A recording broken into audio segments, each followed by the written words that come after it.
No.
That was our MP.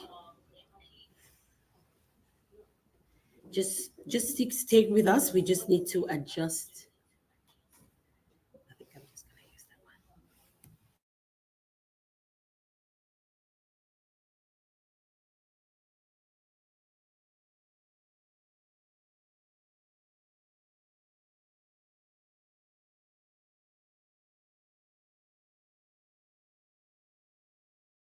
So I'll use this one.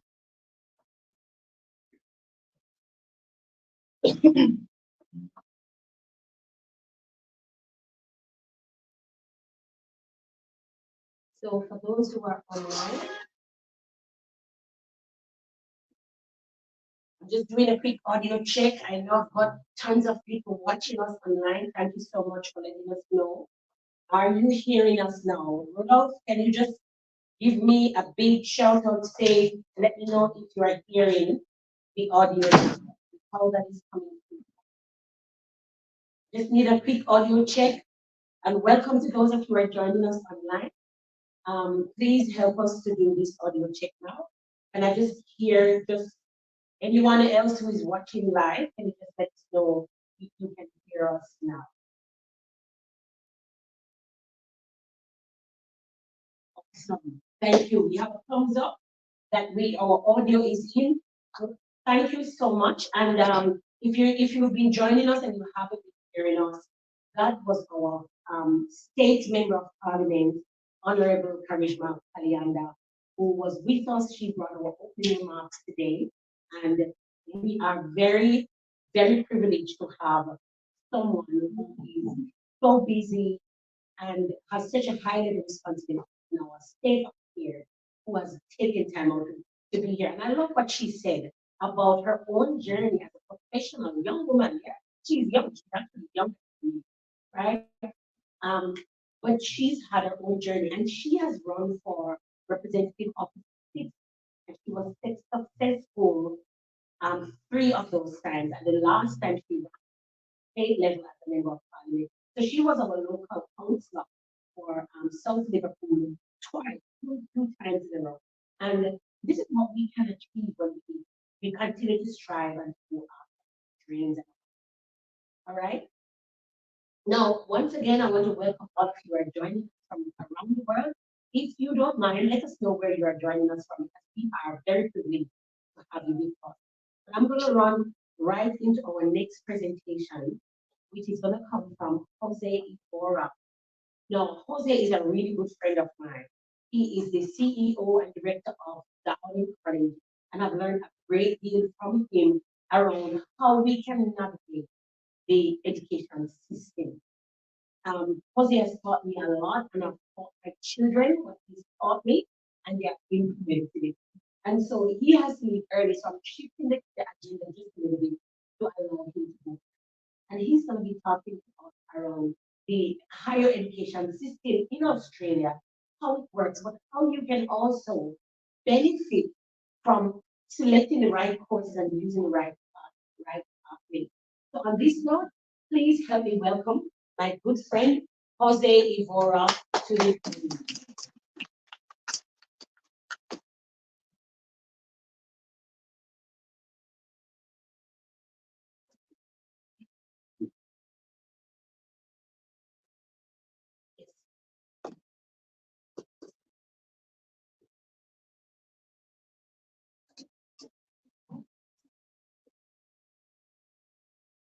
Hello, everyone, and welcome.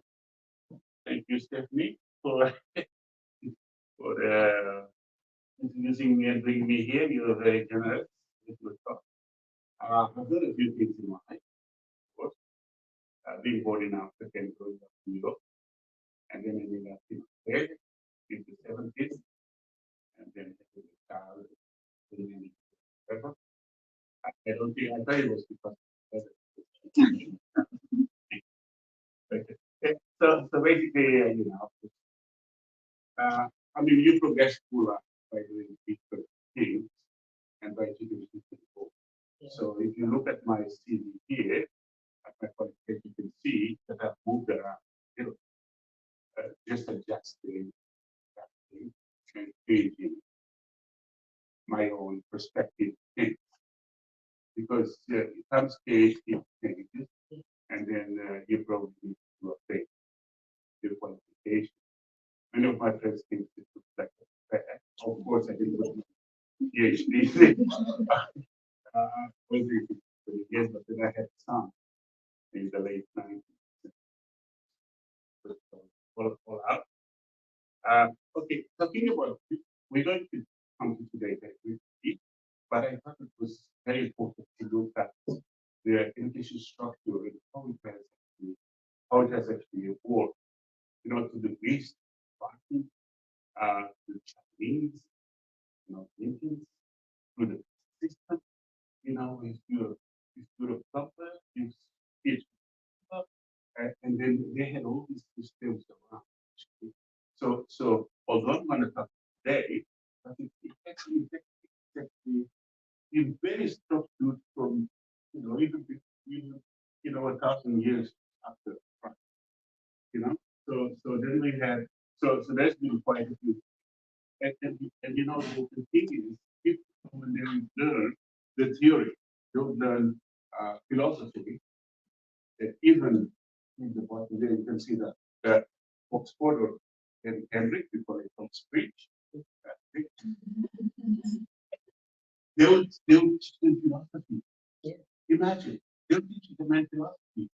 And then after on philosophy, which is what's right and what's wrong, what's true and what is not true. And then he would go and become an engineer or become an architect or become whatever to an apprenticeship because he had the right thought of mind.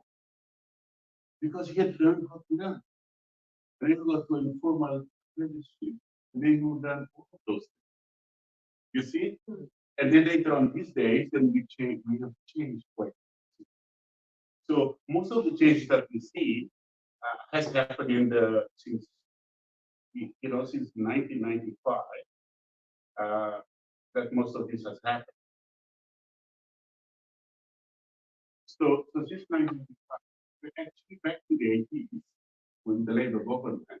Then they start thinking like, we have a lot of people getting and these guys and similarly and they were not stupid. They woke up one day and they were to work. They got a job, like the like like the my president was talking about. They got a job, they were working 20 years, 30 years, they got a work, but they didn't get any qualifications. Guess what? This even happened 5 years ago. That I had people who've been working for 20 years in the same job. They didn't have a qualification, they didn't have a resume, and then they took the plan. And then the owner of the plant told me, Jose, come here, make a job, bring your people here, and teach these people. I want them to get out with a piece of paper. Because they didn't have one. They didn't even have a resume to show for the job that they have achieved, for what they've done. They really did that. Because they're for 30, 40 years. But not to show for it. And of course, they haven't looked for a job for 40 years. So of course, they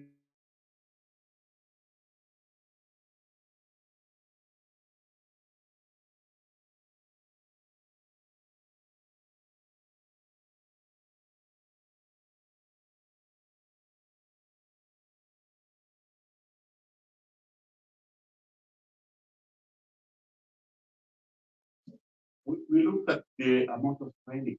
Amount of training is so much you can give. This is like, it's a requirement by government that we look at government training. And but it's not necessary because you see, when you look at professional education, it's not big to time spent in an institution. It's basically based upon what you know. Like those guys in the factory, they don't need to actually spend time. They know more than me. They know more than the teacher. So they can teach us actually what they're doing. So you see, so although but the thing is, this is like an international framework which we're going to take that looks at in order for you to get a certificate, certificate one, then you have to go to 6 hours for those hours and show that you actually spend that time. Like these guys, they spend like 30 years. So of course they spend a lot of time learning it. But if it's like a fresh learner, they would expect that they would put this time of effort into learning because they don't know anything. But it doesn't mean that you're forced to spend that time. Yeah. So therefore you can do the repetition of your learning for those who spend years, decades. Right. So and then we look at the postgraduate and things, the nominal hours is basically based on funding. How much will government pay?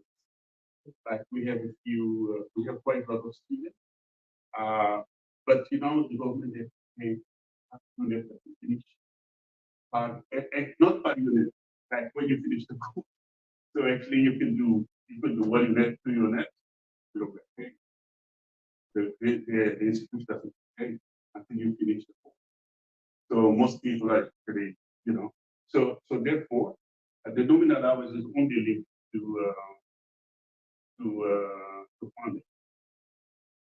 But here you can see actually when you look certificate 1, 2, and 3, and certificate 4, diploma, advanced diploma, and so on, and graduate certificate. So these are all professional. So these are things that you can do at time, or you can do at time. The next one, here you can see the structure. This is the structure of the Australian and how it works. So here you can see the high school and the high school certificate. And this is very important for you because you can see certificate 1, 2, and almost 3. So kids can do the high school. I know what we need to become a doctor manager.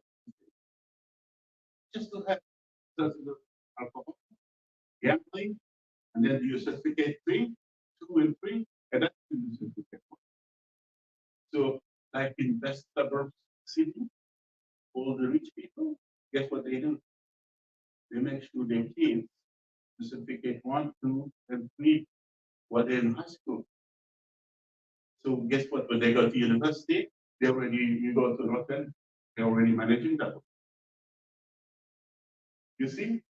So when you're smart, you build the kids to be smart. But in other suburbs, you have these kids, they do certificate 1 and 2 and 3 the same way in high school. When they finish, the parents ask them, hey, go back to test, certificate 1. I don't want to see you on the street. Because they don't even read what the kids have achieved. Because if they could even see that, they would say, oh, yeah, go get a job and pay for your own school fees. Because it should be that easy because they already have achieved so much. Yeah. So yeah, definitely. So you can see here that certificate 1, 2, and 3 can be achieved through high school. And there's no reason why it shouldn't. You know, actually, kids should leave at their parents. So if you leave with your kids back there, you're 12, they should as well get something out of it. And getting the certificate 2, 1, 2, and 3, for instance, misery, some people don't. My wife and I, we were running a construction company, and the worst cost for us, the worst expense for us was actually the plumber. Oh my God, those guys charge you. They can charge you a lot of money. And you know, if you finish year 10, since you got uni, you could just finish year 10 and then do a plumbing course for 2 years, and then you're out there, you know, breaking people like me up. Because you're charging everything an arm and a leg. You know, it's not like you know, in the thing about us like this. So I have like a lot of courses that I've done, radio on them, but also took white collar sort of courses, yeah, and we're good at it. But the thing, a lot of money is in professional training, is in doing training courses and things like that. So sometimes we probably have to speak a little bit and start thinking, you know, where is the money? Because I was taught when I was young that, yeah, okay, but there is different things. You know, you have to look at your position and think, what is that good for? You know, what is it that I can do that can improve? And that's basically so here you have certificate 1, 2, and 3, and this could be to high school. And you know, sometimes it might feel like failure because they didn't. At my son, he was sports high school. And sports high school, the best grade there was like 80% or something. Because those boys they have fun and the girls playing games, you know, so they're not like it. So they don't score as much. I thought it because they score. So therefore, it doesn't mean that they can be successful. You know, like there's many shortcuts to get into university and to improve your life. For instance, you can do a diploma, this is a project with project management, where you can do that, and then you can do direct to law school. And law school, you know, 20% only 3 years, 24 subjects. So instead of doing double degree, you don't have to do that anymore. It was set up by the Sydney University. It's still run by the unit and the School of Law. So basically, you know, you just do diploma and then you do the 24 subjects of law, and you're done. And those subjects actually very cheap. It doesn't cost so much to do. So it's not like normal price because it was set up by, you know, in the old days, but in the old days it was set up, it's actually still a diploma of law. It was set up for policemen and clerks from the courts because they were not able to, they wanted to become lawyers, but they did not have the value to do that. So therefore they create a system where if you have a diploma, you do 24 subjects, then you go into postgrad, well, of course, then you graduate in law, and then you still have to do the postgrad diploma. So, but that's basically it. So there's many pathways that you can run through. Okay, so basically here you can see that after you've done the high school, then you go to Cert 4. So Cert 4 is a little bit of high school. So basically, even if you didn't have anything, you can do Cert 4 and still be admitted to university.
Once you've done the diploma, normally 1 year, because it's the same. It's 1 year, 1 year in, 1 year off. Yeah, and then we have advanced diploma levels. So advanced diploma is the same like they call it university associate degree.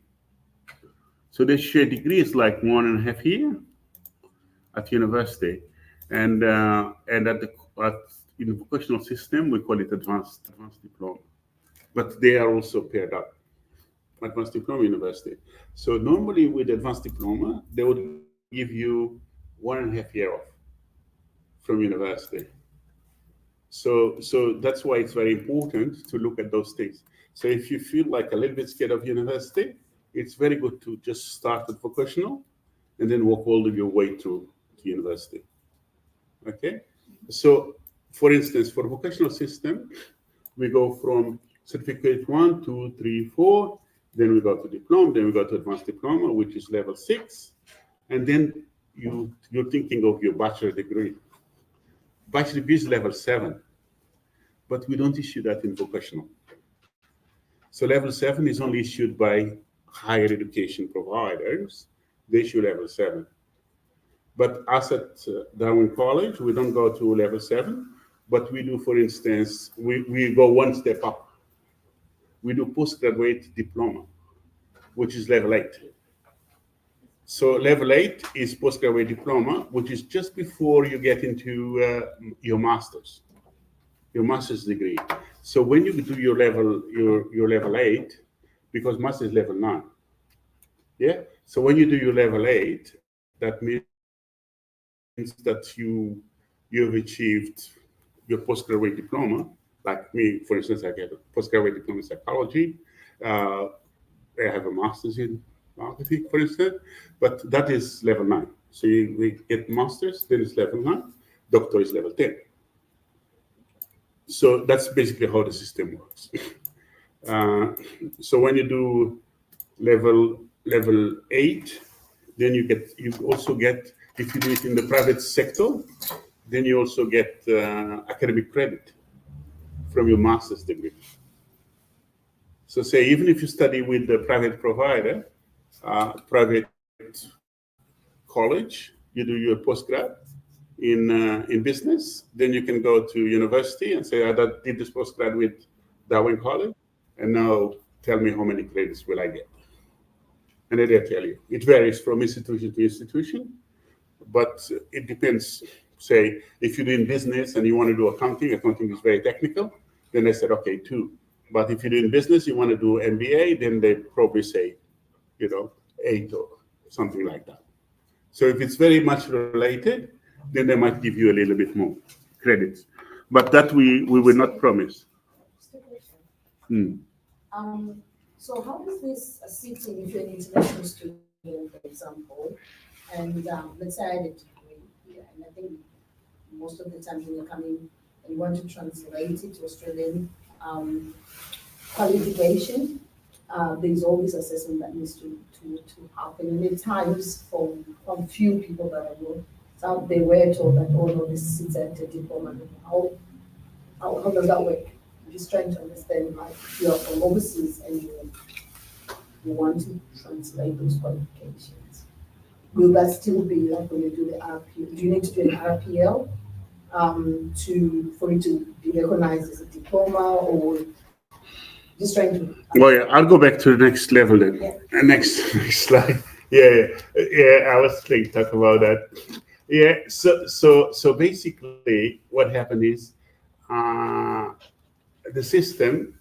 It started in 1995 with the Labour government in Australia, where the RPL movement started, because a lot of people, they were highly skilled, but had no piece of paper. And Australians, normally they start work early and they forget to go to school. So we were very good at going to school, but they forget. So what Labour government did is that they said, okay, let's have an assessment of these people and assess their skills so we don't waste their time. So people who are skillful in something, we assess how much skills they have, which doesn't mean that we're going to issue them the whole qualification, but we can issue them part of the qualification and then do some gap training, for instance, for what they know and what they don't know. To come back to your question, it is that this slide you can see, before I was talking about the Australian qualification framework. This is the international qualification framework. So this one takes in turn Africa, you can look at Europe and different countries. So basically what happened in Australia is that to harmonize the education system in the world for every country, we had to come up with some ideas and join the international community of education. So that if you did a course, say in Ghana, if the course was approved by the government of Ghana, we trust that course. But if it was not approved, we don't trust it. So in every country where it was approved, then it will follow some framework. And here you can see that sometimes some countries, they have different systems in terms of how they rate level 1. Some countries, like doctor, is level 8. But we know that country. So that means level 8 equals level 10 in Australia, which is doctor. So then That's me. So then we mix those things up. So we have this mapping of every qualification from around the world, and then we know where they belong. So then we're able to actually to allocate them, and this is the mapping of world mapping of international qualification framework, not only Australia. Andre, I just have a question. You were talking about the mapping thing. Why is it different? Like, I'm sorry, I can't really see. Why is it different with depending on which country they're coming from in order to translate their qualifications? If that question makes sense. Yeah, it makes sense.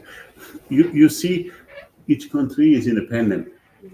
So each Department of Education of each country, they have their own ways of doing things, but they report to the international qualification framework in terms of, say, this is my diploma, it's at this level, equivalent to your diploma at this level. This is my master's degree. We spent some, remember, we looked at the hours and times that we do for a qualification. So say, this is what we do, and this is the structure, and then of course this is mapped to these are the one. Because you see, we cannot control all the Department of Education all over the world. So we have to get a report from them. Because remember what I said, it has to be approved by the government of that country. So that government will send the report to the International Qualification Framework, telling them that this is what we do, this is how many hours we spend, this is the volume of learning, this is the volume of teaching, and this is exactly what we expect from the students by the time they graduate. And therefore, it will be automatically mapped. So you can see some things are merged together, some numbers are merged together, like in Europe or in the Middle East or different places, just because, but the mapping is there. Yeah. So therefore, even if you did a qualification, some people they don't qualification in Africa and they come here, they think they have nothing. No, because we use this. Yeah. We have the mapping of the International Qualification Framework. So that's why when you want to translate your qualification, back to your question there, you want to translate your qualification from your home country into Australian, they go through this. Because they have this in front of them. Department of Education in Australia have this in front of them. So they say, okay, they did this in Europe. That's called masters. Okay, belongs there. Okay, then they write it for you because they have the mapping.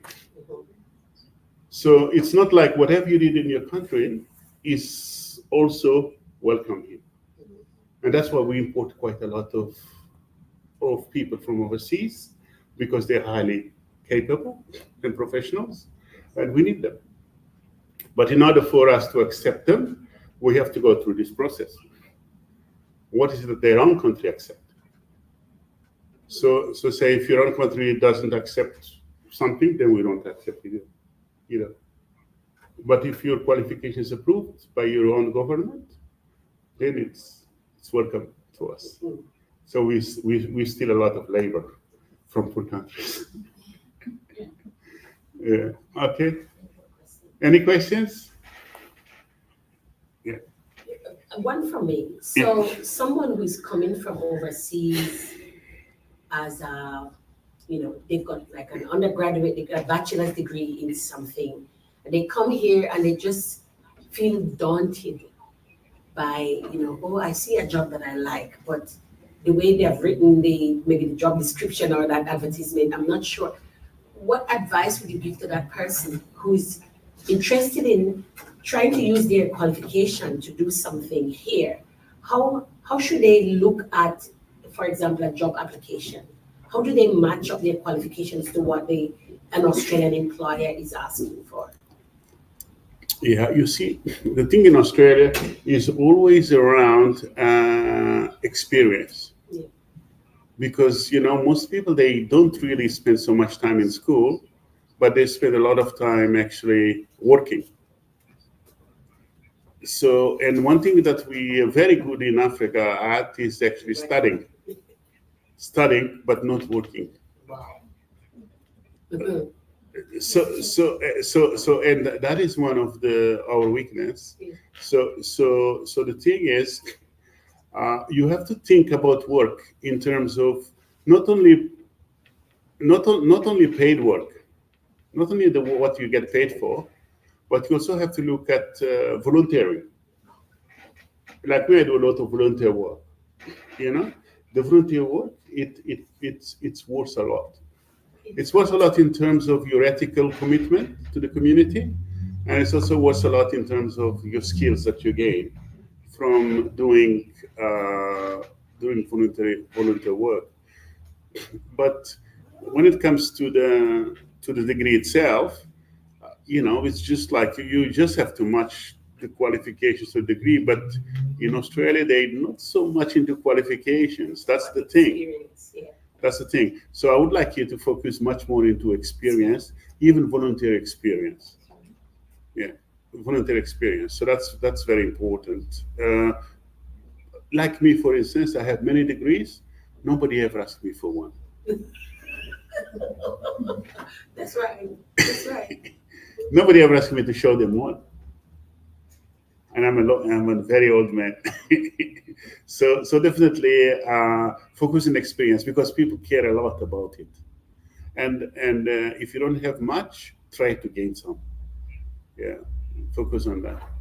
Okay, that was. I tried to make myself short. I went through the middle level. Thank you. Thank you, ladies. Thank you so much. We've got quite a few people actually watching us on Facebook and YouTube. Do we have any questions for Jose? I know he's going to have to leave, but we will entertain even one question if you do have any. Blessing, just monitor the chat for me if there's anyone. Okay, we don't seem to be getting any questions from our audience, but we are really happy to see you with us. And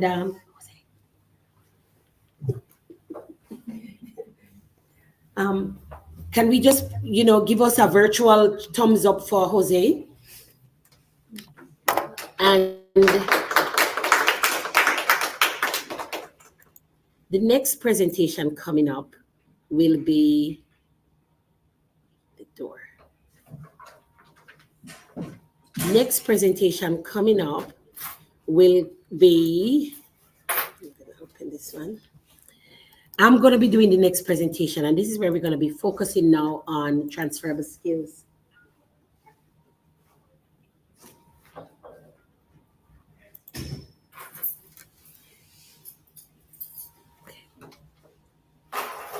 All right.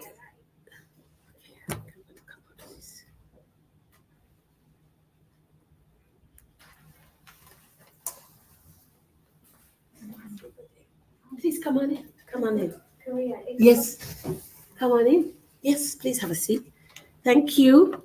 All right. So we're gonna I think that was a really great presentation. So for those of you who were joining us, you see that, it does if you're coming from overseas, if you've got some qualifications, there is an Australian framework that they use to match your qualifications against. So you don't have to feel overwhelmed that, I'm in a strange land, right? But there's something really important that Jose has mentioned that I really want to underscore. In Australia, your experiences will trump any kind of piece of paper. That is how the Australian workforce is developed.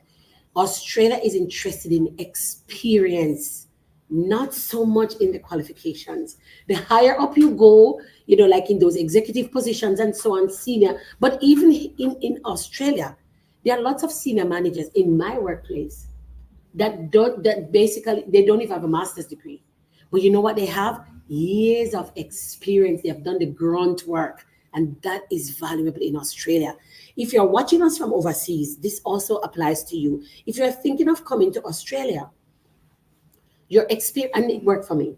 When I came to Australia, I got my first job 3 months after I landed in this country as a project manager for a randomized clinical trial. That's a big job. My other PhD students, they were shocked. And I said, how did you land a job? I said, I've got experience. Got experience. They needed someone who knew how to manage and how to manage a project.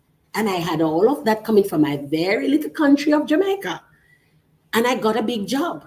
And when I got that job, I had 4 staff that I managed. And these were senior people older than me. Yes, but I got a job as a project manager because I had tons of skills doing project management, doing field work, and I understood research and so on. So don't underestimate your experience. And number two, volunteer experience is gold. So if you come to Australia and you haven't landed the job, paid one, instead of sitting down twiddling your thumbs and asking God, why did he bring you here? Find somewhere to volunteer. You will not only get the experience you need, but they will also give you a reference, which is gold. And they are very generous in that area. So these are things that we have learned.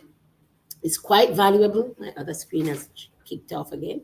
It's very valuable. And so don't underestimate that. So what I'm going to do is I'm going to go jump straight into my presentation now, where we're going to talk about transferable skills. I want to share the PowerPoint.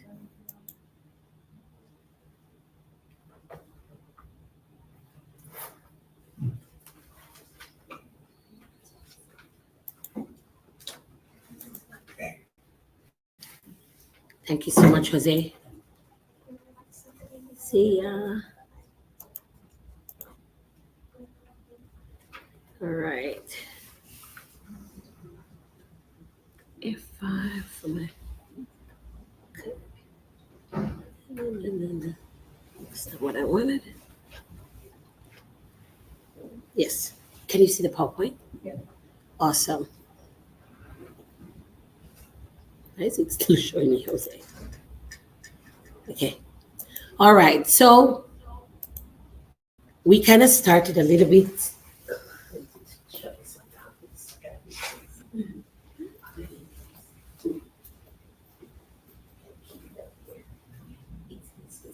It's a student that's showing the streaming, yeah? But I just kind of monitor from there. You don't have to do anything, just monitor in case of it. All right. So we started off today with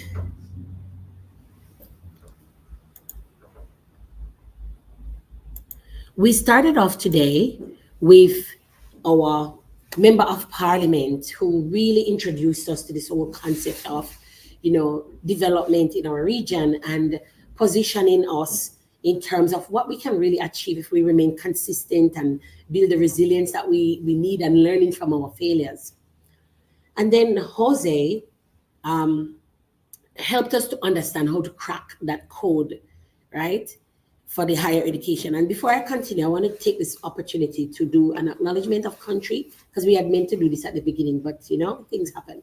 So I'd love to take this opportunity to acknowledge the Cabrogal clan of the Darug Nation, who are the traditional custodians of the lands on which Liverpool City lies on. And we acknowledge their elders past, present, and emerging. And if we have any Aboriginal and Torres Strait Islanders here with us, I'd love to take this opportunity to acknowledge your presence. Right? So, as I said, our Honorable Karishma spoke to us earlier. And then we also had Jose, who we brought his presentation up a little bit, and he really positioned us around our higher education. But one thing Jose said was, it doesn't matter how much qualification you have. If you don't have the experience, you're really not going anywhere. And I say this to also my children because, as a very successful person, both educationally and in the marketplace, my kids just thought that, because they woke up one morning, they were born one day and their mom was this wonderful, amazing woman. They thought that I was like that my whole life, but they weren't there when I was doing all the hard work and going through all the stuff. So they's like, oh, when I finish this, I'm going to go and do this one. So, and I said to them, no, you're not doing that. Not on my watch. You have to get experience. Because they think that, oh, I just kind of went and got these pieces of paper and got all these amazing jobs. Of course not. It didn't work like that. The amazing stuff that I've done is because people gave me those opportunities because I had done the grunt work already, had the experience, but I also had some skills that I used that those people valued. So I've landed jobs so I trained basically as an environmental health officer, right? In Jamaica. And I worked for 14 years in Jamaica as an environmental health officer. And that was the best thing that ever happened to me in my life. Because in that role, I gained some skills that has taken me around the world. Since I came to Australia, I've never worked as an environmental health officer. In fact, when I arrived here in 2009 as a PhD student, I couldn't find a job. I sent out probably about 20, 30 applications for an environmental health officer. And I thought that I could land a job because when I left Jamaica, I was head of a regional, like a whole region of environmental health. I had over 70 people reporting to me. 3 different parishes reported to me. So I had the most senior people in the parishes reported to me, plus all of their other staff. And that was the Northeast region. So I had a staff of about 70 people under my responsibility. And then I came to Australia and I was like, what? Don't you all know how wonderful I am? No, I couldn't find a job because, at that time I was a student and I had not yet matched my qualifications to the Australian framework. But guess what? Somebody said, you are such an experienced project manager. We want you on our team. So that's how I got my first job as a project manager running a clinical trial. And I had 4 people, very senior staff, reporting to me. And I was now reporting to a team of professors who were running this clinical trial. But what else happened? A couple months after I landed in Australia, I started to get sick because I arrived in the spring semester, which is winter. And I was really not coping with the cold weather at all. I'm an island girl and I'm used to my heat. So I got sick and I ended up going to the hospital. And the shock I got was I couldn't pay for my health care. I had health insurance, but when you're a student, you have to pay upfront and then you claim it back. I didn't even understand what that meant because I worked in the health system since I was 18 years old. So I never understood, I was like, what are you talking about? And then, they explained to me that, yes, I know you have health insurance, but the way it works, you have to pay first. And I had literally $300 in my bank account. And I will never forget that. Because it was $105 to see the doctor, to register at the hospital. This is a public hospital. And the lady said, because we don't know what's wrong with you, you have to pay an extra $105 to do an x-ray.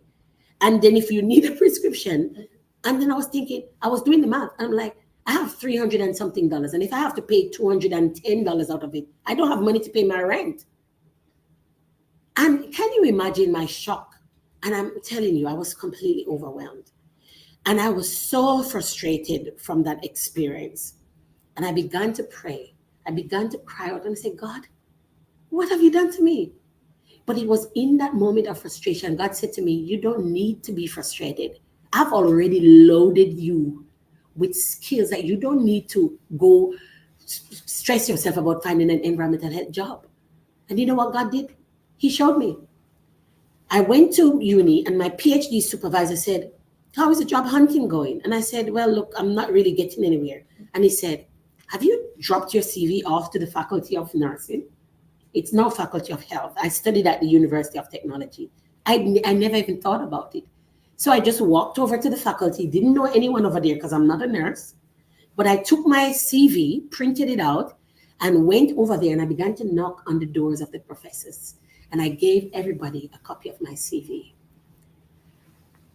2 weeks later, I got a phone call about 5 p.m. This time I've already knocked off from uni, walked home to my dorm, and I got a call about 5 o'clock from a professor. And she said, somebody dropped a copy of your CV on my desk because I'm looking for some, and she said, are you still interested in a job? And I'm like, yes.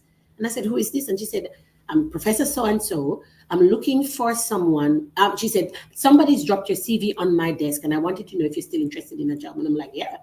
And she said, can you meet me at my office? It was 5 o'clock in the evening and it was dark. I walked over to the uni. I met the professor. She interviewed me right there about 6:30 p.m. that afternoon. And she said, the thing that struck me on your CV was the amount of experience you had. You were really doing a lot of projects and you were really good at it. She said, I'm looking for a project manager. And she said, I've got one question for you. Can you manage finances? I'm like, yeah. And then I started to think, oh, but I did my bachelor's, I did my diploma in management studies. And there's a big course in there on financial management. Like, and I was like, yeah, I've done financial management, but I've also run a department with about 70 people with a budget of X million. And I've run this big project where I had like US dollars and I was paying people. Does that qualify? She's like, yeah, yeah, that's what I'm looking for. And that's how I landed my job.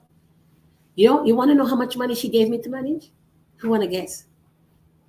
Give me a good guess. It was 1.5 million Australian dollars. 1 point, and let me tell you, the money hasn't stopped chasing me since then. Yeah, that was my first job because I had some skills. So what I'm going to talk to you about today is about skills training, right?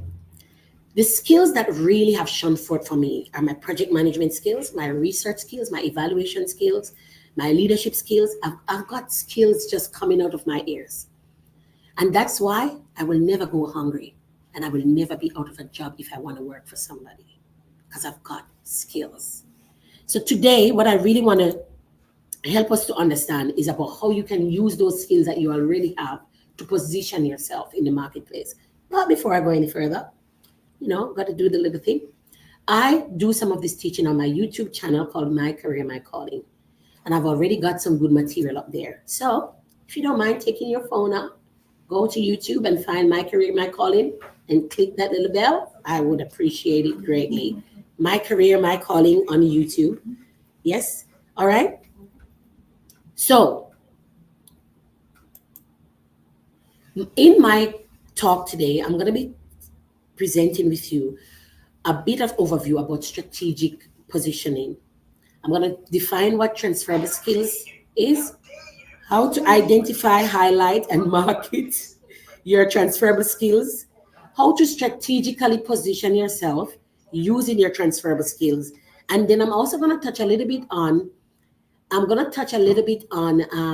why we need them in this age of information technology. All right. And for those of you who might be interested, I'll offer you a free gift at the end. All right? Okay. Yes. Yeah. Yeah. All right. So a changing world demands a changing approach. The world in which we live is changing, right? We are, I remember 3 years ago, we started to hear this word about new normal, right? Well, we're in it and we got to get used to it. We've got to get used to the new normal, right?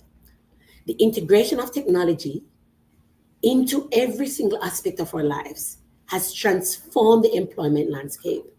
And we must really, really carefully examine this and understand it in order for us to get the most benefit. Are you coming back? I'm coming back. Yeah? Now, artificial intelligence is something that we have been hearing about, right? But this thing has been around for quite a while.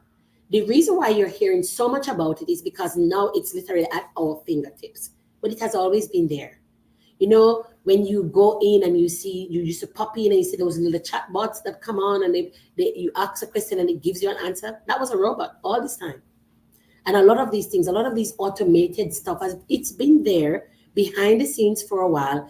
And it's basically been understanding your activities and trying to mimic that as best as possible. What's happened is after many years of doing that in the background, it's become smart enough to actually do that like just automatically now. Do you know that we are already working side by side with robots? For every job, it's estimated that AI, artificial intelligence, will eliminate about 1.7 new, it will eliminate some, but at least 1.7 new jobs will be created as a result of AI. So for those who are worried and stressed about AI taking over and we don't know what we're going to do, there are new jobs that are going to be created because there are some things that AI will never be able to do. And we're going to need human beings to make sure that the robots and the chatbots and the Autobots, that they are actually functioning correctly. So it means that we have to upskill ourselves or identify and know the skills we already have that's going to help us to position ourselves so that we don't become obsolete in a technology age. So do you have any skills? Do you? Yeah. Do you have the skills that are going to help you to stay employed? Can you position yourself to use those skills effectively? All right. So, strategic positioning is a business concept, right? So many businesses use this whole concept of strategic positioning. It's a way of making your business stand out, right? It's giving you that cutting edge advantage about against, and many of you here are business people today, right?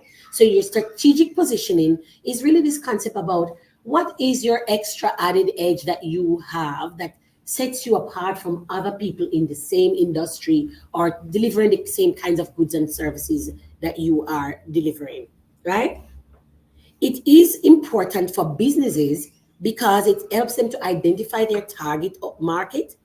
They understand the needs of their target market, what those people prefer, and it also helps them to understand pain points, those things that people are having issues with that they can then target through the way they maybe package, the way they brand, the way they deliver. But did you know that we can apply those same principles to ourselves as people in our workplace and in our profession?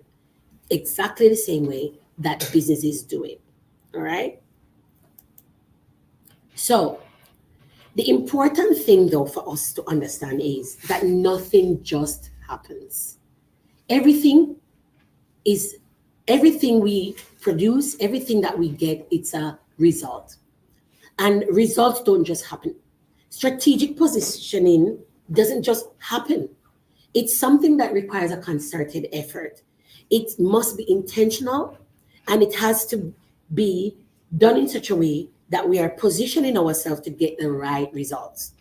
So this is called the results process. And I'm teaching you this because I hope that this will help you when you feel discouraged, right? I'm not going to say much on this because our coach is going to speak a little bit more, a lot more about this later. But I wanted to introduce it here so we are starting to think about it, right? Our thoughts are the beginning process for every single result that we get, right? Our thoughts produce feelings. Now, if you think about wonderful things, then your feelings are usually wonderful, isn't it? But the opposite is also true. If we think negative thoughts, or if we think we can't do it and we're going to fail and oh my God, it's too hard, then that's what happens because our thoughts provoke the feelings that we get, right? But the feelings also drive the actions that we take. For example, if you decide that you want to lose weight and you thought about it, I'd love to lose weight. Then you're feeling like you start to feel like, oh, I want to lose weight and I feel like I need to do something about it. Then the next thing would be the action. Are you going to take action? Are you going to get up and begin to maybe adjust your diet and do some physical activity? The thing, however, is if you become depressed about your weight, so you think about it like, I'm overweight and I'm feeling, then you start to feel depressed. Then you begin to think, oh, it's too hard. I can't even move my leg. Then your feelings have already told your body that you can't do anything, right? But what if the feeling had said, you know what, I'm going to get up and do this. And I'm going to do what I can manage within my framework. Then what's going to happen? You're going to get up, you're maybe going to start walking, you're going to maybe do some physical activity. And what's the result you'll get? Weight loss. You will lose the weight, right? But if we don't allow the thoughts to generate those right feelings that produces the kind of action you need, then you really won't get much out of that. All right? So in our changing environment, we really need to make sure we understand that what we're going to say here today is not going to change unless we decide that we're going to put it into practice. Because the results we want must be driven by the thoughts and the feelings and the actions we're going to take. So this is supposed to be something that's going to help you to be able to take action, because maybe you've been feeling that I really need to do something, but I don't know where to start. So what we're going to do here is to help you to do that. So you can actually position yourself in your field, in your career, in the marketplace by taking your transferable skills that are going to help you to find the right job or get the promotion, or to do what Jose said her earlier.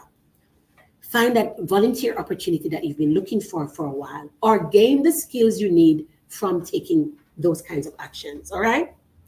So you can actually position yourself to stand out from other people by just following this very simple model that I'm going to show you in a minute.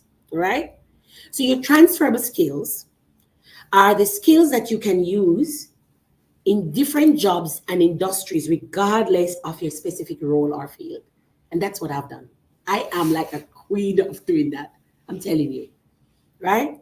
Now, they are valuable because they show you the potential and your adaptability to employers who are looking for candidates who have those abilities, right? Most employers are looking for people who are versatile, people who they can move from one place to the other. They can take you from a place of, if they notice that you're adaptable and versatile, you are the people who get promoted. You are the ones who become the leaders. All right. So these transferable skills, they empower you, right, to navigate shifts in your career and also changes in your industry, right? So what I'm going to do is to share with you how these transferable skills work. All right. So transferable skills are universally important because they contribute both to your individual success as well as the success of your team and your organization. So can you imagine being in a team where you are bringing certain skills that are so valuable that you have made your team more productive, more profitable to your organization, right? It allows you to take control over your career trajectory, as well as it eases the stress that people often experience when your industry or your business goes through transitions, right?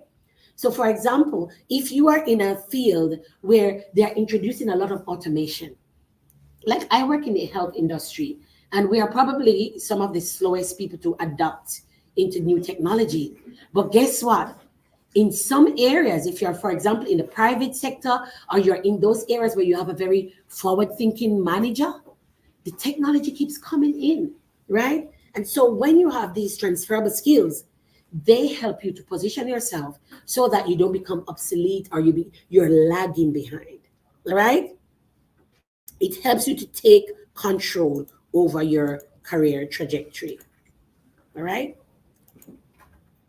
So why are transferable skills valuable? Well, these are crucial for various reasons. One, it shows versatility, right? Transferable skills can be applied across multiple different roles or industries. So that's the thing that I've been really able to do. I've taken skills that I've learned as an environmental health officer, and I've scaled multiple industries. I've worked in some really prestigious places, and I never used that word environmental health officer. In fact, it has almost become like just space holder on my CV now. It kind of just says to people, this is where she started. I don't mention it at all anymore because I've done so many other things that I've tapped into those skills that I learned, right? They allow you to adapt to different work environments, and it makes you a valuable asset regardless of your job title. It helps you to provide career mobility. As you progress through your career, you may switch jobs or industries based on your skills, right? If you have a solid foundation in developing those skills, for example, skills like communication, which will take you anywhere. You can pivot off your communication skills anywhere. In this age of social media and artificial intelligence and automation, communication skills are priceless. It also gives you an competitive advantage in the job market. So your employer is always looking for those candidates with diverse skills. People who demonstrate these diversity of skills, it sets you apart. It shows that you can contribute more effectively, but in very diverse ways. For example, when I go to a job now, people might say they're hiring me as a project manager, but they're also getting an epidemiologist. In my current role, I work as a research and evaluation manager. And research, most people understand about research. You know, we're helping people to research stuff, find new evidence about things. And the evaluation part is where I help people to determine whether their programs or their projects are working in the way that they intended to do, so that they can either improve it or change it or get more money. But you know what else they got? They got a fully experienced project manager and an epidemiologist. So when my clinical staff are trying to develop a project around understanding the population and the health needs of the population, one package. Because that's what I do. That's my core training. I'm an epidemiologist. So who best to explain to them about what indicators they need to get to collect data around the health needs of their population? They've got an epidemiologist. But the other thing that they get benefited from is they're developing a new project or a new program. But these people are not program managers. They're not project managers. They're nurses and doctors. But when they come to me and said, we're starting a new project, but we actually really don't know where to start. I said, okay, so have a seat. Let's bring our whiteboard. So then I develop a project plan for them, or I show them the steps, how to go through, to document, to understand the problem they're trying to solve, how to logically model that, and voila. So they didn't have to go hire someone else. And I'm very happy to do that for them because I have the skills and I have the experience. So, but you know what? When someone is hiring somebody like me, maybe my evaluation skills are fairly, maybe you're starting maybe I just finished my evaluation training. But someone is saying, she has a training, but look what else she's bringing with all of that. So we're not just getting somebody to do evaluation, but we're getting someone who's really great and experienced at project management and someone who understands health concepts and health needs and so on. So this is how your transferable skills can really set you apart. The problem, though, that if you don't showcase it well, nobody will see it. So this is what this is about. I'll show you how. You might say, oh, yeah, but I know all of this already. But if you don't position it properly, nobody will notice you've got those skills. So it's now you have to be able to market those skills, to be able to put it in front of people, right? And you don't have to be experienced like me. You can just be an undergraduate. You might be doing, a job at the 7-Eleven or your local Macca's or KFC. And you're training to be a nurse or a doctor. But what skills did you learn at McDonald's, at KFC, at the service station where you're pumping gas? What did you learn on those shifts that you did in the aged care facility or in the disability sector that you're going to bring when you go for that job? Because you say, yes, I just finished my nursing and I only just graduated last week. But you know something? I understand to do this. I understand to do that because I worked for 5 years. I was doing this for 5 years. Customer service. Yes, I was selling chicken at KFC. So guess what? I'm not asking you to give me the manager for the department. Just give me a chance to develop my nursing skills. But you know what else you're getting? I'm really great with customer service. So you can put me in the emergency department to welcome the people when they come in because I'm really good with people. You see where I'm going with this, right? Okay. So you get the resilience out of it as well because you've gone through different roles. You've experienced different locations and so on, so you can show those. And problem solving is always a great thing that employers are always looking for. Okay. So what are some of these transferable skills that I'm talking about? I'm talking about the communication skills, right? That you are able to express yourself clearly and effectively, both in writing and verbally. And now with social media and all these things, it's really important to be able to communicate. I think that's getting really hot. Your problem-solving skills, the ability to find solutions to complex, challenging issues. using logic, creativity, and analytical thinking. Problem-solving skills are priceless. Teamwork skills, your ability to work well with other people. This is an area that a lot of people fall down in because, this Lone Ranger syndrome, and we don't know how to communicate with other people, and I'm always right syndrome. Oh, yeah, right? This is one of them that really gives people trouble. So it's important for us to be able to work with other people because a lot of roles now, especially moving forward, teamwork is a very big part of a lot of industries. For example, if you are developing a new product, it's not a one-man show. There are always other people. So some people, it's like it's a workflow. So maybe I'm the one who starts the project off. Then I have to pass it on to you. But the fact that I'm going to pass it on to you doesn't mean that I'm doing it by myself. Because maybe we have to come together to design the whole thing anyway, or to understand which bits and pieces go where and who's going to do what next. But the fact that I've finished my part doesn't mean I'm going to leave you to just go on, right? Because you might run into some issues, but because I'm the one who started at phase one, I understand what the issue is. And so you need to be collaborating and speaking with me all the time. So teamwork is really excellent to involve other people who are working with different stakeholders, right? And a stakeholder engagement is a big thing that most industries value. Your learning skills. This is the ability to acquire new knowledge and skills readily and quickly and effectively, right? We were talking about the technology this morning. I think this is one area that from very early, way back in the early 90s, when they started to introduce computers. I was working in a really rural area in Jamaica as an environmental health officer. And they brought in these computers, but none of the people in the building knew how to use them. I was just about 21, 22 years old. And I thought, well, I'm young. And I'm not going to be sitting down here looking at all these old men who they're even afraid. They were even afraid to turn it on because they were scared that if they pressed the wrong button, they would break it. So what did I do? I took my leave. I had vacation leave.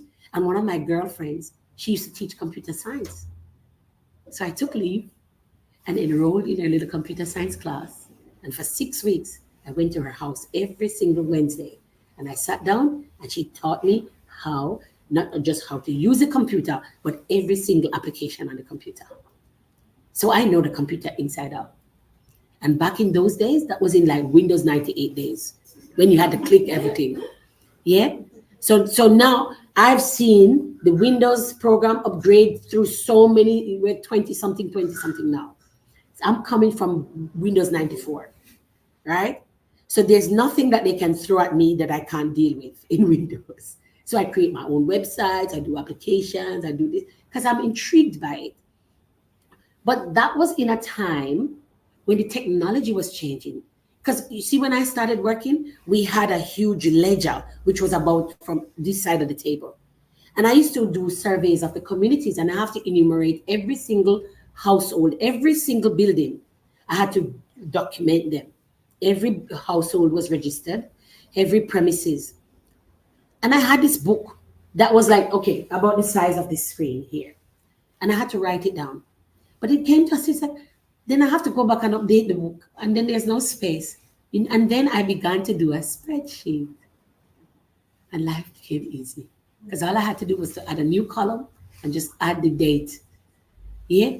And my colleagues were quite fascinated about these things. So I became like that little innovator in the department, started to use a computer. I bought one for myself. I had it at home so I could practice. So your ability to learn is a very important thing, because as the times and the seasons are changing, we will need that. Critical thinking is the next skill that is important. It's the ability to evaluate, synthesize, and analyze information in an objective manner in order to produce an original insight or judgment, right? These skills are very important. Then we have the adaptability skills. It's the ability to quickly adjust to new situations.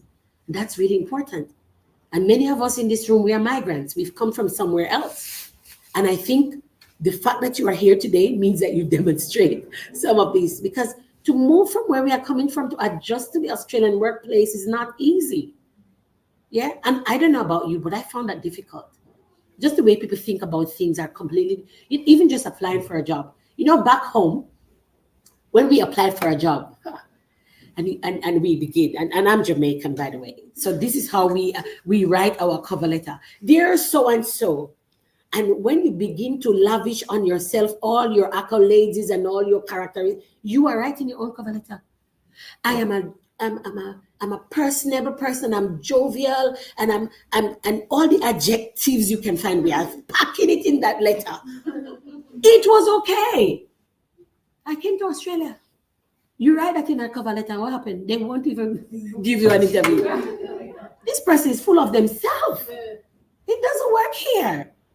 So now you have to showcase your skills. Nobody care about how much you smile at people, but they want it, So it's more, you're focusing a lot more on your skills than even that. Your character, back home, character was everything.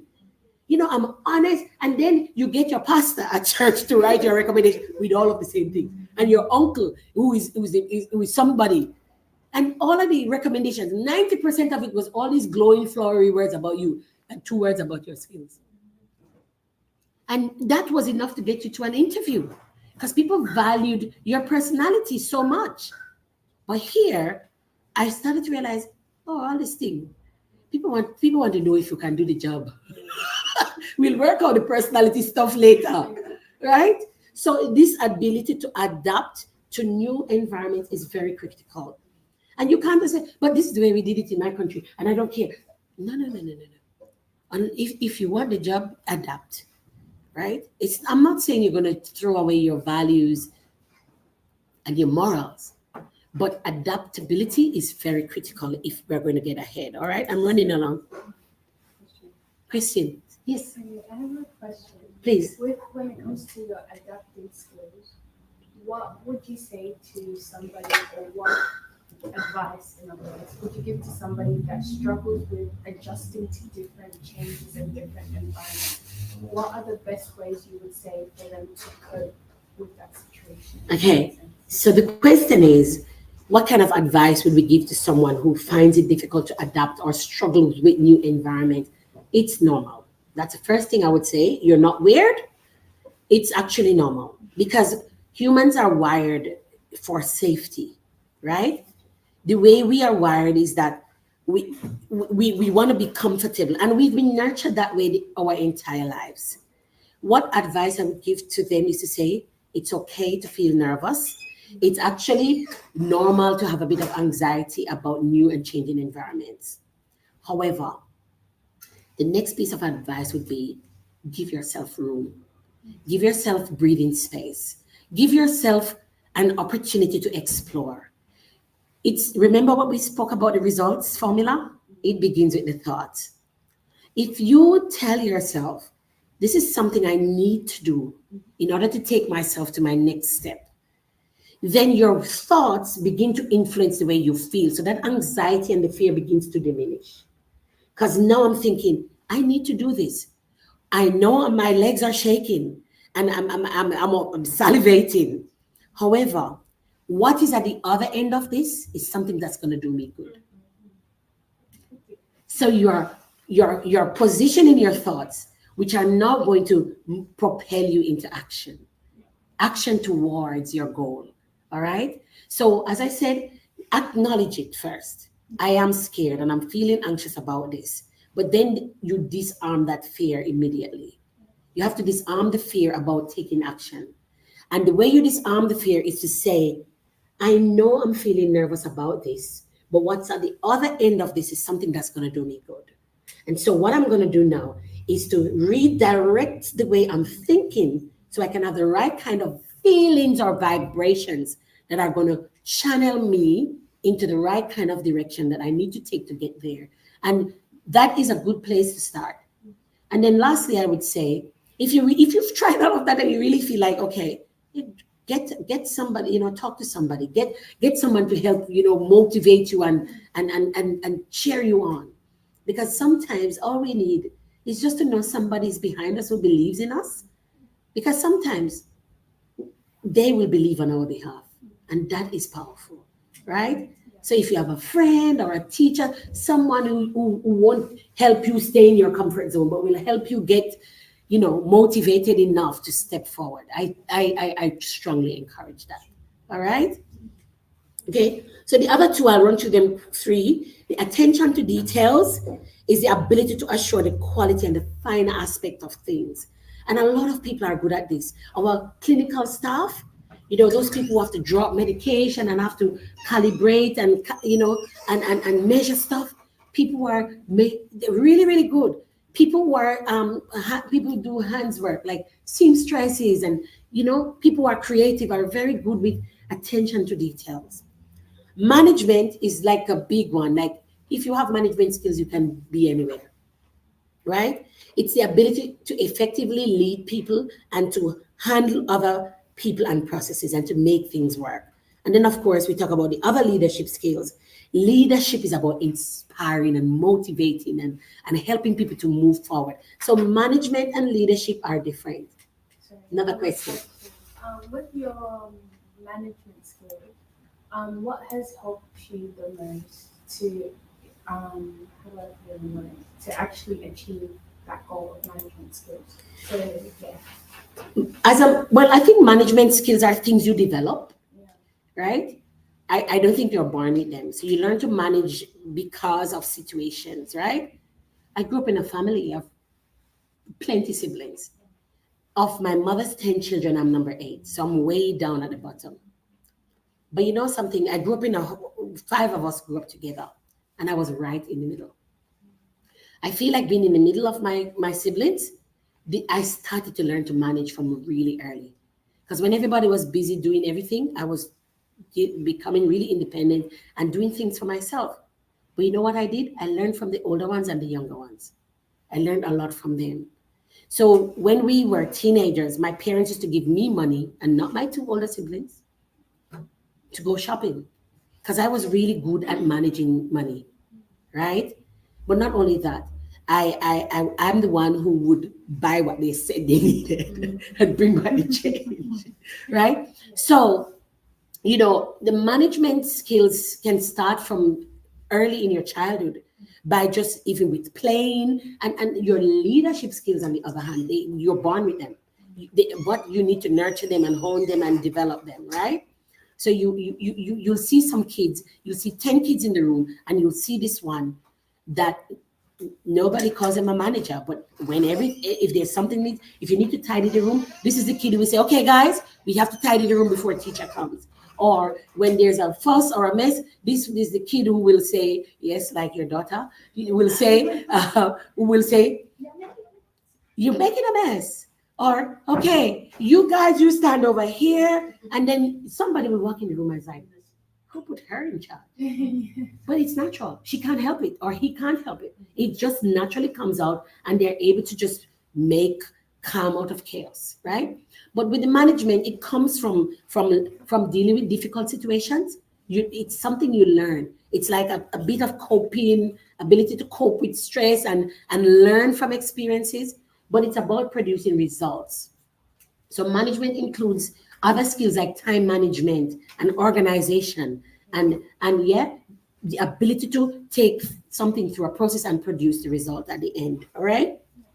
And I think I've already said this, that strategic positioning through your transferable skills is doing exactly what the people in business do. You are taking those skills that you have that are relevant and applicable across different industries and roles that gives you a competitive advantage. So when people are applying for this job and there are 5 candidates with the same qualification, are pretty much around this, and they look at it, what is it that's going to make you stand out above all those other similarly qualified people? They're going to first look at your experiences, and they're going to see which skills you have used. And that's what is likely to give you that competitive advantage. All right? So how, I guess you're asking, how do we do this? How do we strategically position? Well, I'm going to tell you. Firstly, you identify your transferable skills. You highlight them and then you market them. So how do you identify them? I'm going to actually take you to the next. So you identify your transferable skills, right? This, you have to understand what skills you already have in order to strategically position with them, right? So whether you are looking for a job opportunity or you're considering a career change or you're wondering where to go from here, you already have skills, right? So the list of skills can be whether technical skills or workplace skills, right? And I'm really sorry that the screen might be so small. And we were hoping to have a larger screen to show you this. But you have organizational skills. These are skills such as like time management, researching and analytical skills, administrative skills, and so on. Then you have the communication skills, like the listening and the writing, and something I do as a researcher is like focus groups and interviews, right? The people skills, ability to work with other people, teamwork, cooperation, patience, and those virtuous type of skills. Yeah, collaboration, listening and diligence, being dependable, being able to resolve conflicts effectively. Then you have the leadership skills, right? So you leading, critical thinking, prioritizing, teaching, coaching, mentoring, right? Delegating, planning. These are leadership skills. And then there are so many other skills that we can't even just lump into these categories, like, budgeting. These fall under like the financial skills, budgeting, evaluating, record keeping, ability to define needs, teaching, etc., etc. These are skills that are really important. So you firstly need to identify them. And by the way, later on, I'm going to do an activity with that. Yeah. So I've got a handout that I'll do with you where you will be able to just go through a list and identify the skills you have. All right. So I'll introduce my handout a bit later. All right. So before you can decide which skills that you have that are transferable, you must identify the ones that you already have. Right. So to identify the skills, first thing I would encourage you to do is to think about all the skills you have. And if you have a notepad, you can start to do that now. Right. The thing is, we often tend to gravitate to the most obvious ones, but there are so many skills you have that you probably haven't thought about until you begin to start writing them down. So the first step in this process is to identify the skills that you exhibit most frequently. So like literally just dump them. Think about everything you do in a day and think about what skill did I need to do that. So you kind of do a bit more of a broad net casting here, right? And then I'd say, you think about 10 skills that you already have. And then when you get your checklist, you can, identify the ones that you would highlight in a job application. Yeah. So you write them down first. Then you kind of go through the big list and then you think, if I wanted to highlight stuff, and again, it kind of depends on which job you're applying for. I was telling that to someone yesterday who said they wanted to apply for a job. And I said, I'll help you tailor your CV. And the person kind of like, what? And I was like, you think that's dodgy? I said, every successful person does that because every job requires a different set of skills. So what you want to highlight are those skills that are going to help you get this job. What matters to this employer? So you're going to focus a bit more on them and you can put the rest at the bottom or somewhere else. But that's what you do if you really want to be successful. You highlight the skills, right? So to make a successful career using your transferable skill, you need to pinpoint the stuff that are unique to you. What is it that I'm bringing that extra? I shared the example about me in my role as a researcher and evaluation. But when I applied for my job, I said, not only are you getting this, you're getting an epidemiologist too. So I can do surveillance, I can do, and then I really focused on my community engagement skills because I'm good at that. Because the organization I'm working at provides community-based health. So not only are they getting this person that fits this headline, because that's not my profession. I'm not a research and evaluation professional. I'm an epidemiologist, but I got the skills to do that job. Do you get what I'm saying? right? So to make a successful current year, so you take an hour of your day and you sit down and you create a list and you list the skills that you already have, right? And you can also divide them into the hard skills, which are the more like technical type of workplace related skills. And then you can look at the soft ones. So like I'm empathetic, I'm compassionate, I'm a listener, yeah? I'm good at customer service is also linked with a lot of those softer skills, right? And the speaking ability to communicate and to convince people, right? So you can divide it up into two different sections. And so you're going to write down all the ways that you have used these skills in both your professional and your personal life. So this is going back to what Jose said about the things you even do in your volunteer role. So like, for example, I'll give you an idea. When my kids started working in high school, all of them started working at 14 years old. And they said, oh, mommy, I need to write a CV. And I said, okay. And they said, but what am I going to put on it? And I said, okay, come sit down. I said, what have you done?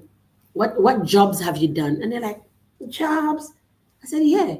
The day you were tall enough to reach a kitchen sink, what did I ask you to do? I said, oh, wash the dishes. I'm like, write it down.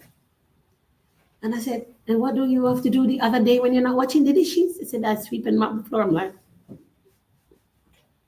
and then I said, and your mother spends more time at church than everybody else in the whole church building. When you go to church with me, what do you do when I'm there? I said, well, mommy, we help you to tidy up the kids' room. And my son, who was a drummer, he's the eldest, he was a drummer at church. And I said, what do you do at church? He said, oh, mommy, I just play the drum. I said, write it down. You're a drummer. And I began to get them to see. And then my little one, who, when she started, she's the younger one of the three big ones. And she's really good with the kids. She will calm down any child. And I said, that's a very unique skill you have. So I teach her how to write down, right? And then one day she brought this little CV thing to me, and like, I have great babysitting and childcare. I was like, hey, I like that. that's my girl. Yeah. So I helped them to write their CVs, even though they've never had a job. But they were washing dishes since they were tall enough to reach a kitchen sink. They were sweeping and mopping the floor, and they were helping taking care of their very younger brother. And they have a nice CV, and they all have jobs. Because So don't despise the stuff you do outside of the formal roles, right? Because you develop a lot of skills. My speaking skills were developed in church. Because I've been standing on a stage and holding a mic since the day I was able to hold a mic. Yeah. This was not from my workplace. I learned to speak on stage before I ever started working. Because I was always doing something at church with a microphone in my hand. All right? Okay, how am I doing for time? I know I'm a little bit behind, but let's run through this as well. So the first stage in, you have to identify your transferable skills. And what we're saying now, you need to write them down. So the skills you already have, get a piece of paper and just write them down. And not just the stuff you do for paid work, but the stuff you do in your private time. Outside of the paid, your volunteer roles, like as I said, in church, in your, if you're part of football club or your community-based group, write the stuff you do there, right? And then you can now shortlist this big list. I feel like I'm here. Then you're going to shortlist from that bigger list, identify maybe your top 5. I tried to do this, and I'm going to show you on the next stage. I had so many skills, and I was trying to do top 10, and I was like, man, okay, right? So this is me, right? And I'm using the same list that I put there. And I thought, okay, let me start by trying to identify mine. And then I'm like, try to identify 10, but I was like, oh my God, I got so many of these skills. And not just like at a basic level. I'm really, really skilled in a high level in a lot of them, right? So I'm really sorry. I'm doing like a thing where I'm highlighting them, and I hope you can see them. So I picked them out. And then I shortlisted my 10. So all the highlighted ones in the dark black are all the skills that I have. In fact, I could easily say I have everything on that paper. But the real high level ones that I'd say, if I was going to go for a job, I could pivot these skills, are the ones that I've put in bold. But my top skills are these ones that I've put a little bracket around, right? So the time management skills, I'm the queen of time. I can manage my time. And then research and analytics, planning, facilitating groups, because I do that a lot in research. I'm one of the very few qualitative researchers in my workplace, right? Even though I'm an epidemiologist, so my quantitative skills are the first thing you'll see, and a lot of my publications are quantitative, but I have a lot of publications with qualitative as well. And people always tell me that it's rare, right? So then you see the cooperation, and I was really struggling to pick the top one: empathy, leadership, right? So I'm just going to run teaching and coaching and mentoring, budgeting, evaluating, and I think that was the end of it, right? So after you've shortlisted them and really focused on those really high, the ones that you think, man, if I really needed to stand out, I could really say these are my top 5 skills. Then you highlight the top 5, right?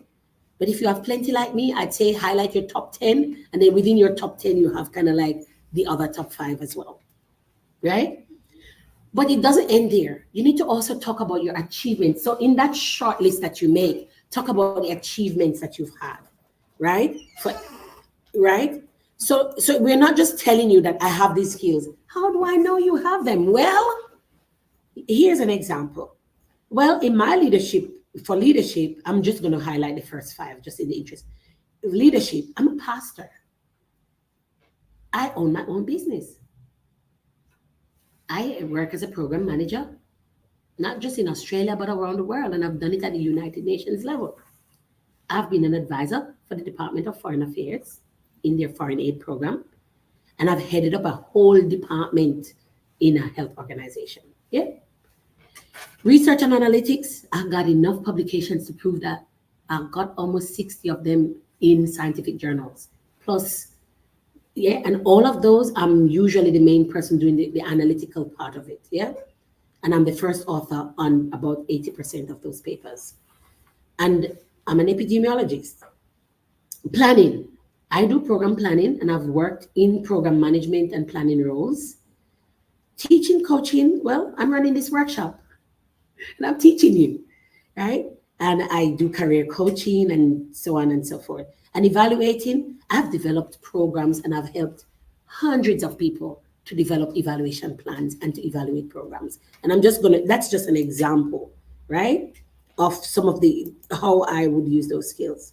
All right. So you jot them down, but you also, and I'm just using those dot points there, but if I was writing this on a piece of paper, I would write like a sentence, right? I have successfully evaluated this and this program, and this, I would write something out that explains to somebody. But just because I couldn't fit all of that on the screen.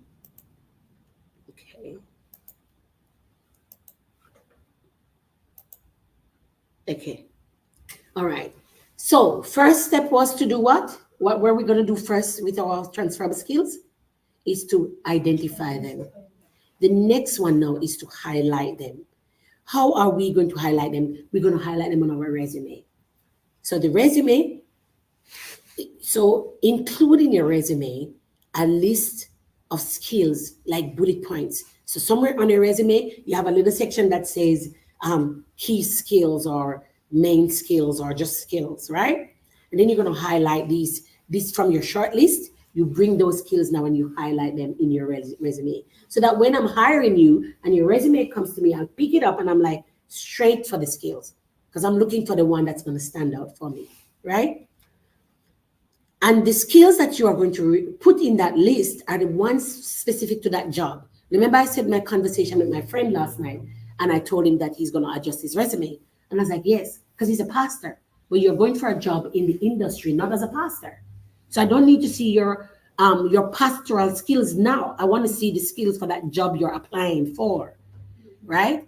But you're going to take some of those pastoral level skills and highlight them in your key skills section, because those things that you do as a pastor that relates to that job, you need to highlight them up there. All right. So for the technical skills, you can also include your level of proficiency in them, right? If you're still developing the skills, for example, you could write your familiarity with someone. Yeah. So if you're just leaving school or you haven't had a lot of industry experience, then the way you put that in is I'm familiar with this, or I've used this at this level. So you're not a novice, but they know that if I hire you, you're not starting from scratch. Yeah. So this is for those who don't have the tons of experience like people like me and Sam might have, but but highlight those ones as well. That I am familiar with this, right? So if it's a piece of technology that you've trained in, but you don't have tons of like workplace, tell them I've done training and I did a research project using it. Yeah. Because like for me, sometimes I get like PhD graduates come for these positions, and I'm looking, for example, like a research skill, but they haven't worked like me, like in a frontline role in research. But they did 3 years as a PhD candidate, and they had to do research. Of course, you're not a novice, and you had to submit a thesis that demonstrated that you understand those skills. Yeah. So when you're doing your undergraduate training and you have to do maybe what they call it again, like a practicum or something, you got some skills from that. So highlight that during my practicum, I had to use XYZ skill, and you demonstrate that. And you can also even say at the end of that, I was able to produce X, Y, and Z, right? So this is how you're going to explain that I'm not a complete novice to this. I've actually, I don't have tons of industry experience, but I'm not actually a novice because I had to produce something which got reviewed by professionals and experienced people who that demonstrated I knew what I was doing. So all I'm asking you for now with this job, give me an opportunity to demonstrate this in the industry setting. Are you getting that? Okay. So on your resume, you want to highlight those skills and use concrete examples, right? So you can write a resume objective and you can put some of these skills in there. Sometimes you see people come with a resume and at the top of it, you said, I am, what are you training for again? Nurse, right? I am a nursing student, right? I am a nursing student with experience working in the aged care sector, because you're not a nurse yet, but I did some maybe AIN kind of role, or the pre-bachelor's level, with experience working in the disability sector, because a lot of our people work in disability, with experience working with people with disability, providing support. And hey, so now you got a degree behind all of that. Come on, girl, I need you on my team. Because not only now have you got a higher level qualification, when you've been working in the industry, you understand the issues that the people that I'm going to see in my business are experiencing. I want you. Okay? So this is important. And I'm telling you the truth, because I sit on a lot of panels to employ people for the government that I work for. And I'm telling you, these are the people who get the job. Because they have they are able to show us that they've done some of this before. So once you've done that, then you customize your resume for each job. I've said this multiple times, don't forget it.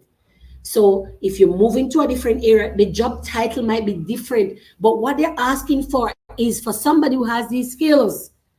Don't watch job title. Don't be caught up in the title of a job. Look for what they say they want. And if you can do that job, go for it. If you have the skills and you understand how to work in that thing, go for that job. Don't say like, it's yes, because otherwise the job I'm doing I wouldn't have, because it didn't have epidemiologists at the top of it. There was nothing in that job application that had the word epidemiologist, but they need somebody who knew research, evaluation. They had the ability to work with people. They could lead a team. Hey, all of that is me. It's me, right? So it's really important. All right. Quickly, I'm going to touch on the resume formats, right? And I'm going to spend another maybe 15 minutes and I wrap this up.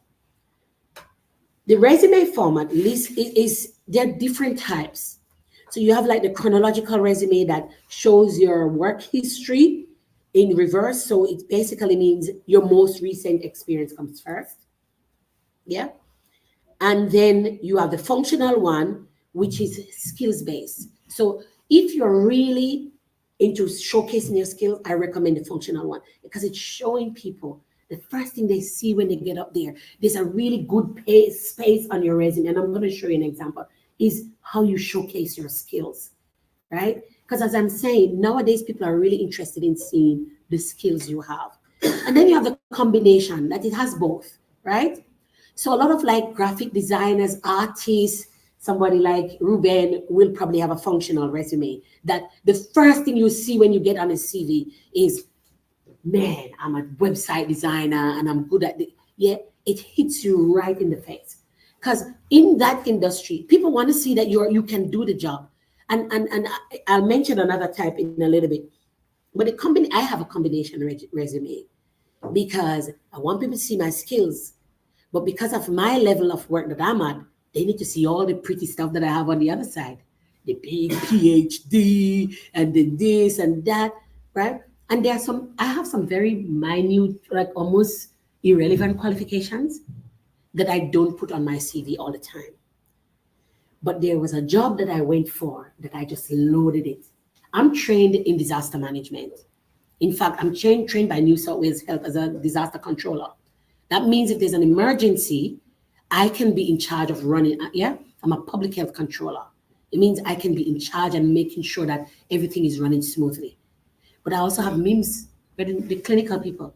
Yeah, major incident medical management. It means that if a plane crash or a train or whatever, I can get on the scene and I can manage everything. I'm not a nurse or a medical doctor, but I'm trained to manage emergencies. I don't put that on everything I do. But when I send my CV to WHO, where they're looking for somebody to work in their health emergencies, oh man, everything emergency, I load it up because I want them to know. And then you know what? One time I went to City to Serve and they picked me from here. I was working in Southwest and Liverpool Hospital sent me with all their teams of doctors and nurses.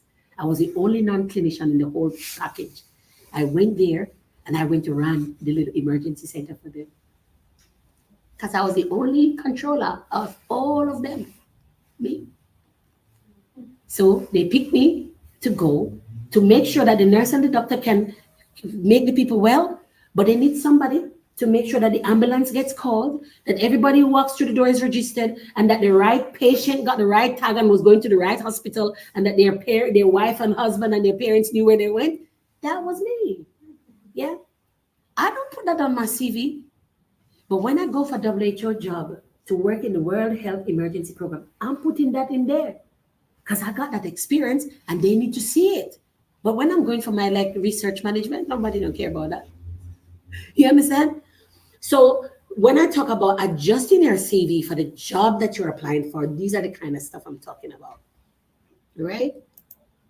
So the functional CV is really the one that works best when you're trying to highlight your skills, right? Because the first thing you see, there's a huge section about the skills. And I know you can't see that picture on the side of this very well, but I'm going to show you an example. And apologies again. This is my CV. You like it? Now, I'm not expecting your CV to look like this because I'm a multitasker and I do a lot of things. So on the left side, you notice that this one I call a hybrid combination. Yeah? It's hybrid because it includes the skills and the chronological.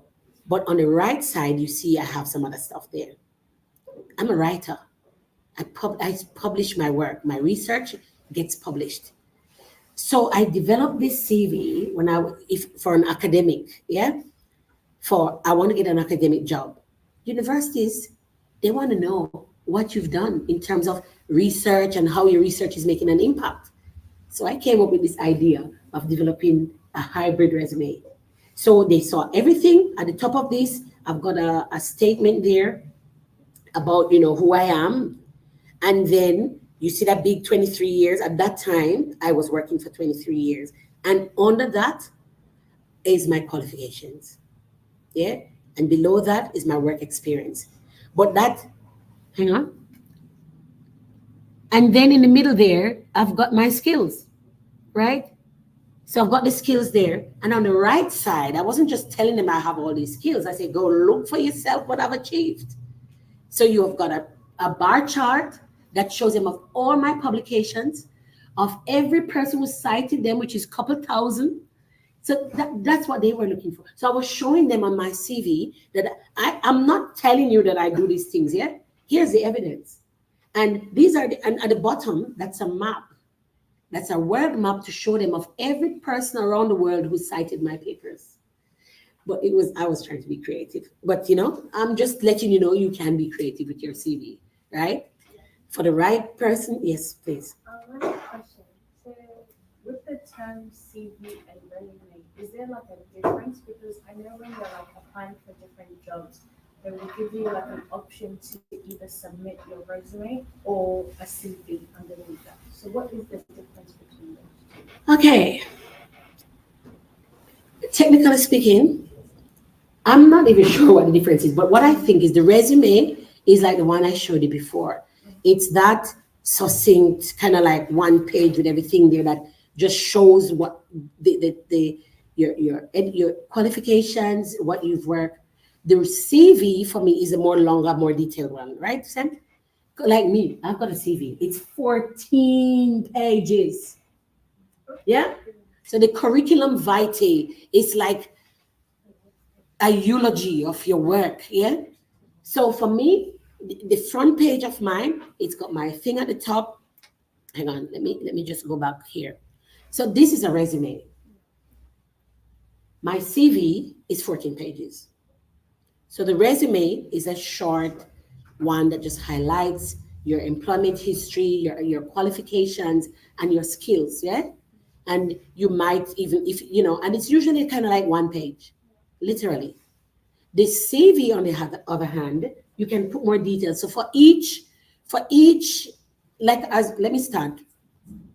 As a young person just coming into the job market, your CV is not going to be 14 pages because you don't have as many experiences and so on. But what you can do if you're writing a CV now, you take your resume to make a CV for your educational part. You might want to highlight those keys. Let's say you do a lot of practical, practical kind of work. You might want to highlight those key skills that you're learning under that course. And then the second part is for those few work experience you have, you explain under each one what you have done. Yeah. So you have said, in my role as, tell me one thing that you've done in the past. Working? Yeah, you work at aged care or what? Disability. Disability. So under that role that says disability support worker for Care to You community services, under that, instead of just leaving it there, you might want to now explain a little bit about what are the key skills and the tasks you are doing that are showcasing your skills in a CV, right?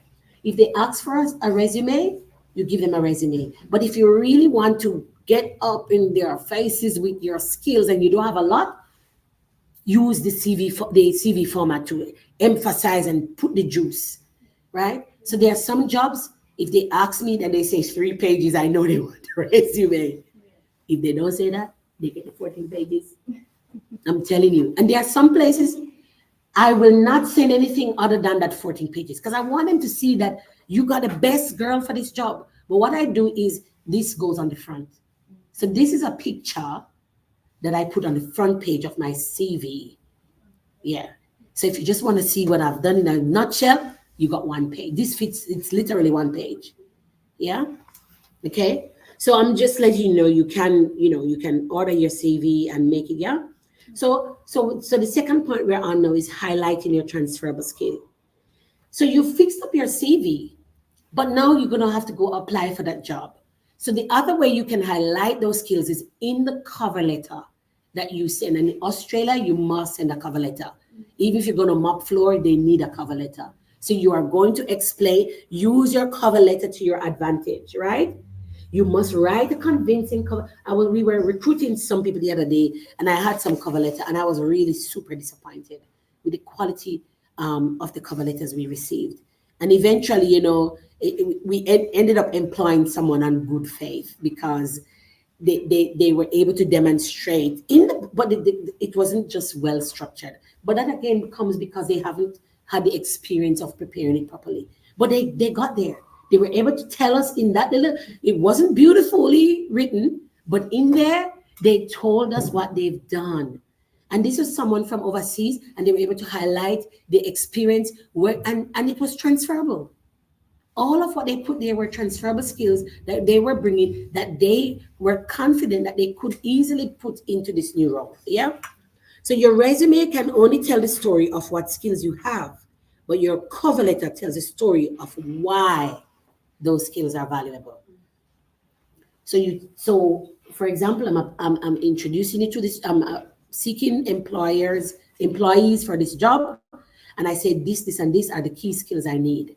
When you write your cover letter, you are going to tell them how this skill that you have is going to meet that need that they say they need in that selection criteria. So for those of you who are new to Australia, you will see the job advertisement have something called a selection criteria. That is the key thing that you need to pay attention to. This is what is going to get you to the interview, and it's what's going to get you the job. This is a list of the things that they are looking for in the ideal candidate. And then some of them will have something called essential at the top. The essential ones, it means they will not compromise on it. And these are usually your education. So you must have this level of education or above, or you must have skills in this. Then there might be an optional, what do they call it? Desired. Optional or desired, right? Don't overlook it. Those desired stuff can be what gives you that edge, because everybody gets an interview because they have the must-haves, but the optional stuff is the gravy on top. If you have that extra stuff at the bottom that everybody else have everything else and they don't have that, it could be one of the things that sets you apart. However, the must-have stuff, if you are really good at those and you've demonstrated high level, the optional stuff doesn't matter. It means that if you don't have the optional stuff, they can't deny you a job. But it could make a difference between you getting a job above someone else. Does that make sense? Yeah? Okay. So again, we were really hoping to be up here. So that was like a cover letter I wrote at the side there to show you, highlighting how you could do that. And the third thing you're going to do is to market those skills. So we have identified them and we've made our list. Then we have highlighted them. And then the third thing is to market them.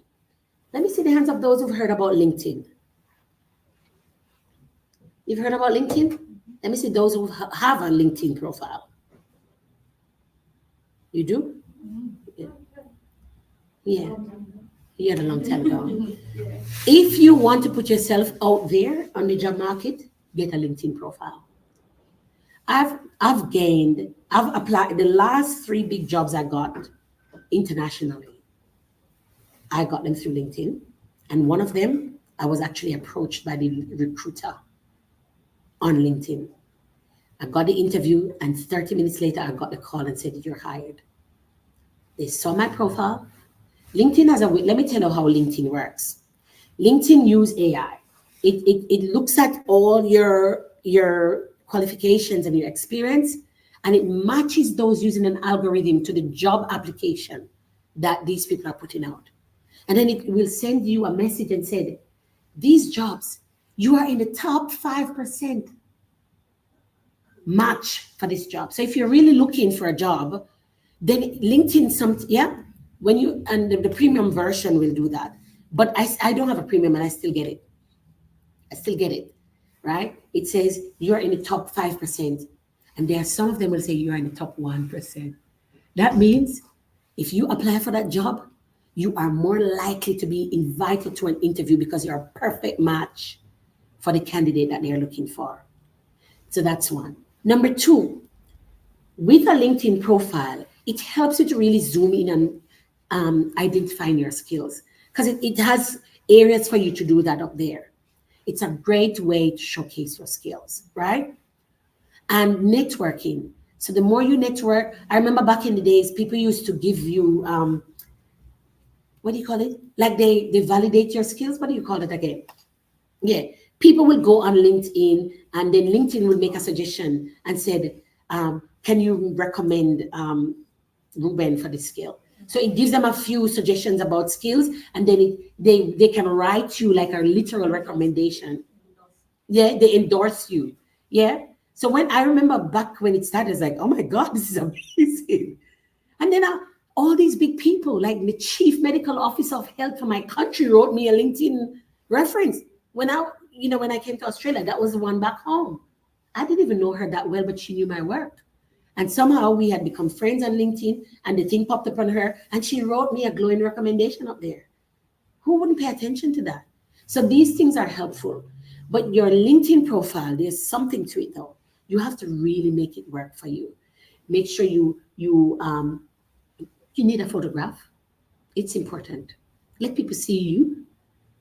People, I think gone are the days when people look at the color face, because some people are worried about, oh, I might look a bit senior. Put a nice picture of yourself up there. If they don't like what I have, then I'm not a match for them. That's simple, right? But have a nice photo, put your photo there, and put your profile. Make sure you identify your key skills, identify the industry you're working in, and if you have done anything, any kind of achievement. You might not be a scientific writer like me, but you've produced something.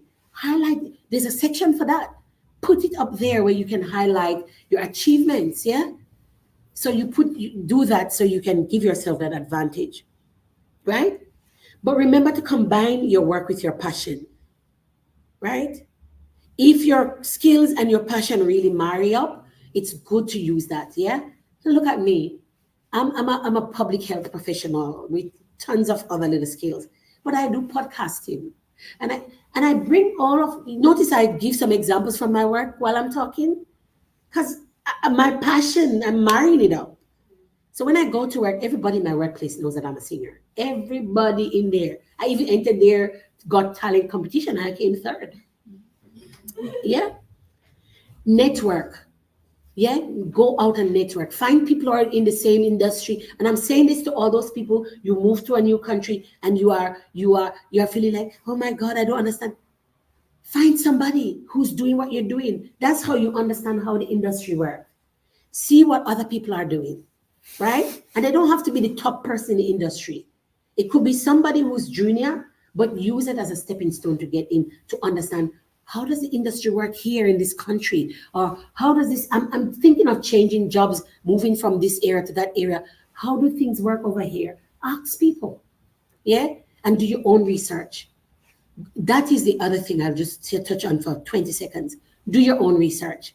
Don't just change jobs and go to a new place to work. And because if you come to my interview and I ask you, why do you want to work for me? And you can't tell me what I do, you're not getting that job, full stop. If you're just looking for a job, don't come to me. What is it that I do that has attracted you to my company? Because I want to know that you're going to stay with me. I want to know that you mean well, and you're not just coming here because I'm going to pay you some money, but you're genuinely coming here because you want to be here. Because you know what? If you don't want to be here, you're going to be a problem for me. Because the moment I correct you or I tell you that I didn't like that, you're going to jump off at me. And I don't want that in my workplace. So do your research and have a broad understanding of what people do before you go for the interview, because they will ask you, why you want to work for me? Okay? Important, right? And you can also tailor your job search and keep to your specific goal. So don't just hit everywhere. Know what you want and focus in on that. So you're tailoring your skills, yeah? Tailoring your skills for that particular thing. And we're almost there, okay? I have a question. Go ahead. What happens when you don't know what you want? Aha, very important. It's very important when you don't know what you want. It's a good place to start. So that is one area where you probably could get a coach. And you have two of us in this room today, myself and Sam, who is there in a beautiful pink and white. But you can also even before you get a coach, you might want to do some research of your own. You have access to a smartphone? Does it have internet on it? Can you go online? There's a little application called Google. Or every device has a website, web page that you can browse. The first thing you could do is put in your core skills. So you've already identified your skills that you have. You're not quite sure what you want. Type in those skills in a browser and said, what job should I do if I have these skills? Start searching, exploring. Or what are the kinds of jobs people do who have these skills? And I can confidently assure you that Google or whatever page you search in will give you a couple options. And then you can begin to read them. Okay, well, yeah, this is okay, but not my cup of tea. And then you start your research like that. But if you're really struggling, the first thing I would say is, what are you passionate about? I don't do a job in anything if I'm not passionate about it. That's my number one. It's a personal value that I have. I will not take a job for anything. I don't care how much money you are paying me. If I ain't passionate about it, I will not do the job. Right? You may not be passionate 10 out of 10, but you need to be somewhere at least 5 going up. Yeah? If it's something that gives you some kind of joy. So that's usually a good place to start. It's normal to feel a little bit discombobulated about it, especially when you get to a certain age. It's normal. And maybe you're in the same job for a long time and you just feel like, I'm not really getting anything out of this. It's lost that joy. The thing that wakes you up in the morning is no longer there. But let me tell you something. There is a passion inside of you that makes you get up, that even made you come here today. Because there's something inside of you that says, I want more. And that's why you are here. So when you get to that place when you feel like, I'm not quite sure what to do, ask yourself, what am I really passionate about? Yeah? And like we'll have a whole nother workshop about, developing your own dream and your vision. That's another workshop by itself. But you could also ask yourself, what is it that I genuinely want for myself? And in that, based on where I'm at now, where does my passion lie? And if your passion is aligned to something, it will wake you up. You'll get up out of bed even when it's snowing and raining. Yeah? So start with the passion. And if you can't really see what it would look like based on your passion, then you begin to search. You go on your smartphone and search for it. I've got these skills. What kind of job should I do? And as you begin to research, something will pop up that will like, oh, I think I could do that. And then if you really need a little bit of help along the way, is there someone in your life that you could talk to that says, look, I'm not quite sure. I've done a bit of research.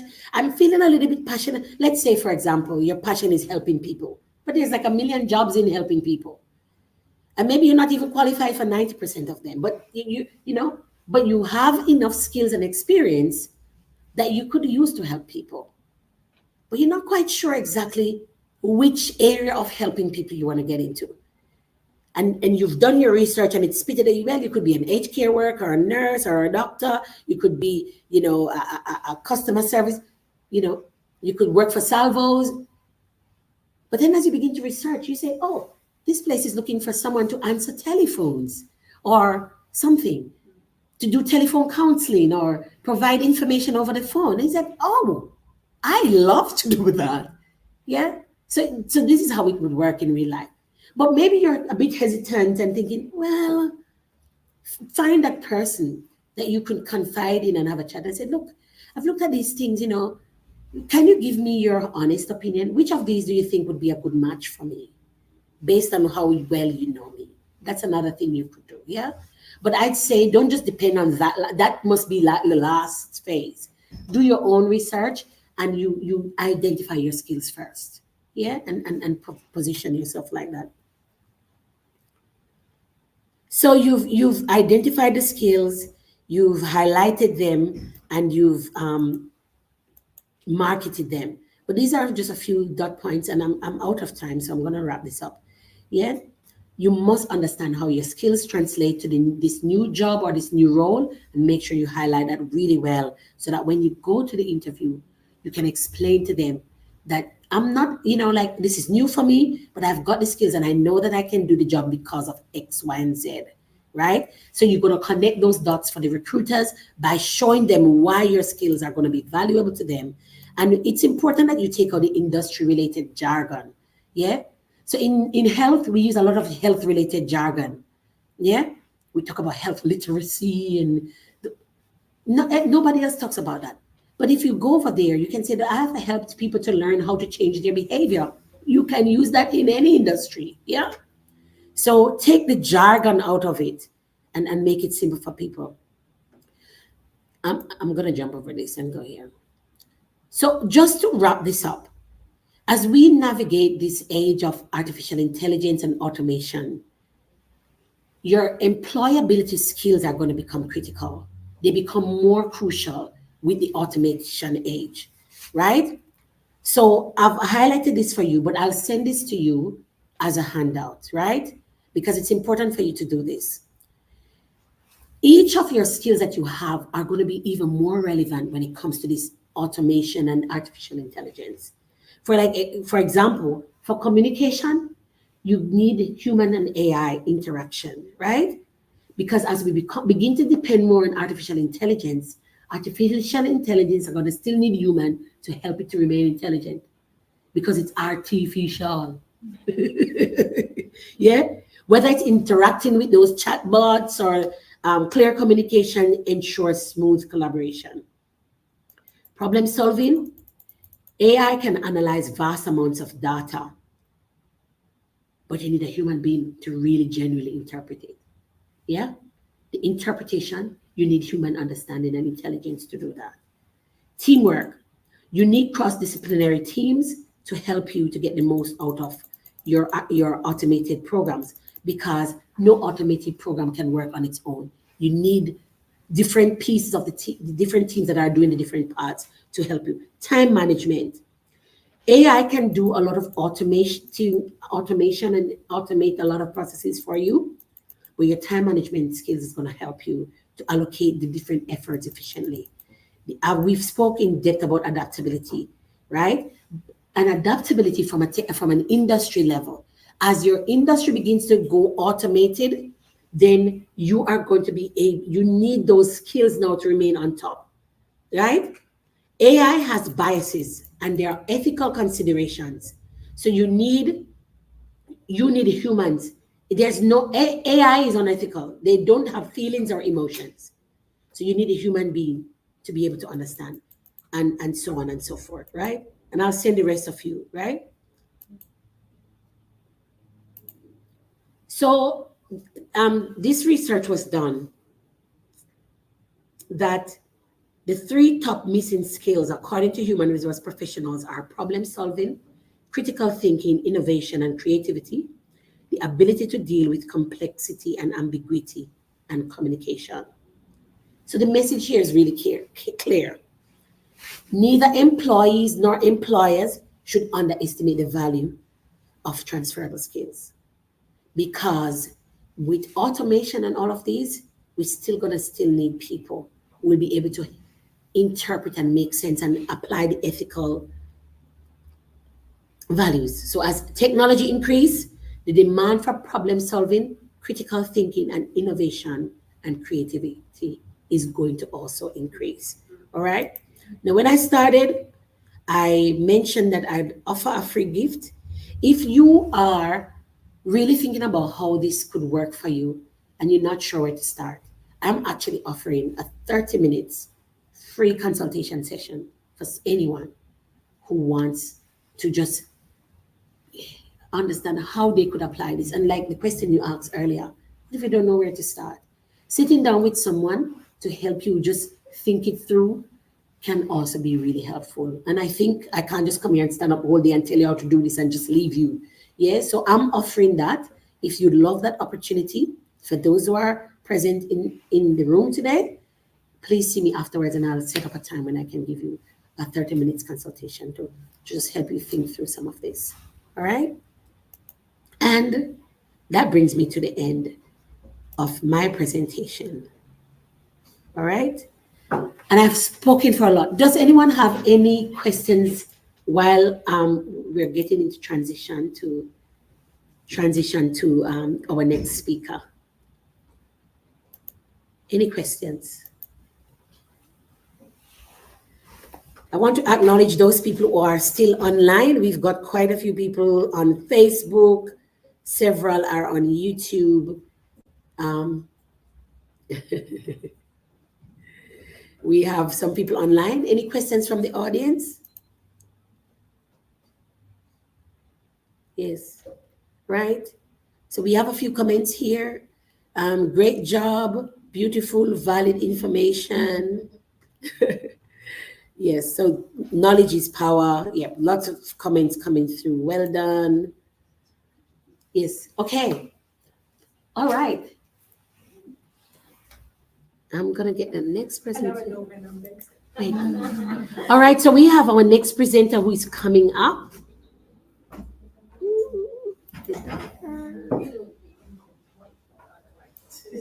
All right, I'm just getting ready for our next, Sam, I think your presentation. It is, yes.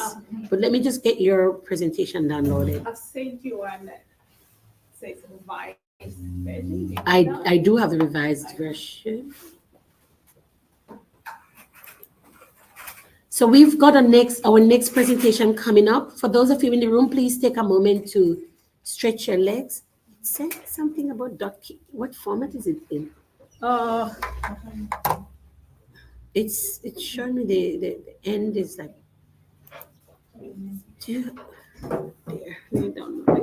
I have downloaded it, but What is it? see the .key. What kind of application is that?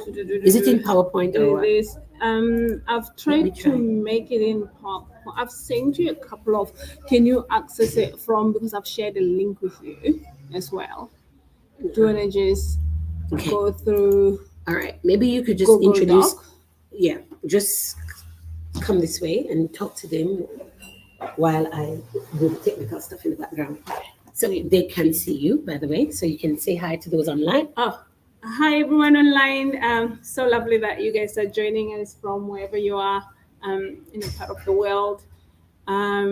It's such an honor and a privilege to be able to join in and just be able to share a little bit about what I've also learned and what's really helped me throughout my career. I'll share a little bit about myself in a minute. People in the room have taken 5 minutes. So if you're online, grab a cuppa, stretch a little bit, and we'll be back in a minute. It's this one.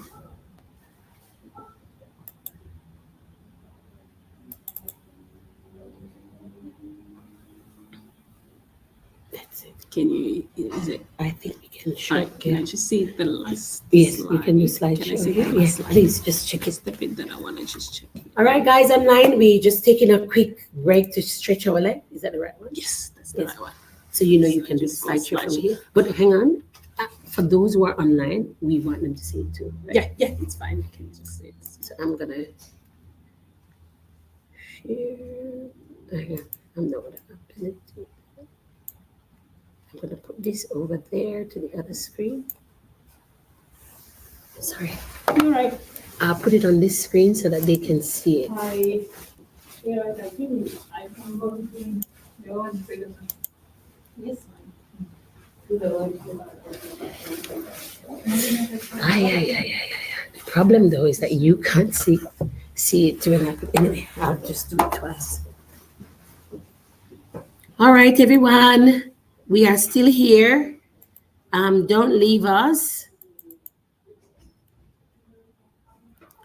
We are just having a leg stretch. As you know, we started a little bit late and we ran behind late because we were having some technological problems and people have just stretched their legs. We've been going for quite a while. So we've got our coach coming up who's going to be talking about empowerment, right? So please stay with us as we bring you our coach. We're just taking a break in transmission. I'll probably just play a song for you while you're waiting. play a song for you while you're waiting.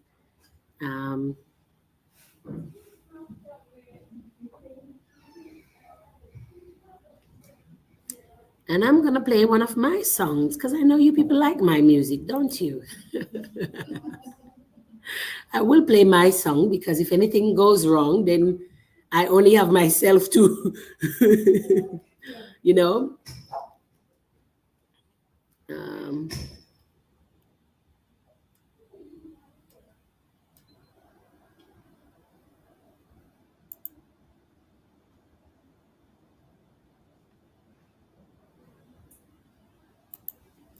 But thank you guys for staying with us over this period of time. Really appreciate that. And I hope you enjoyed what we played. I hope you enjoyed our presentation. I hope that it was helpful where we talked about transferable skills.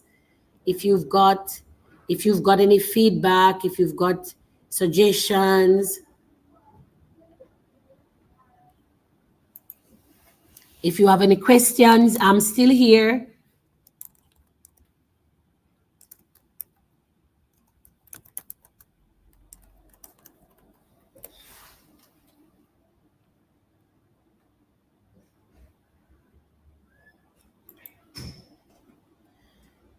I am very much still here. If you guys have any questions, please feel free to drop that in the chat.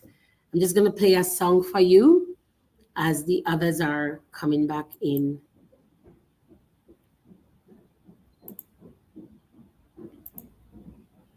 Right, so I'm going to pop the song up on the screen. Stay with us. We're just taking a little leg stretch. All right, so we're going to play a nice song for you here. And for those of you who knows, yeah.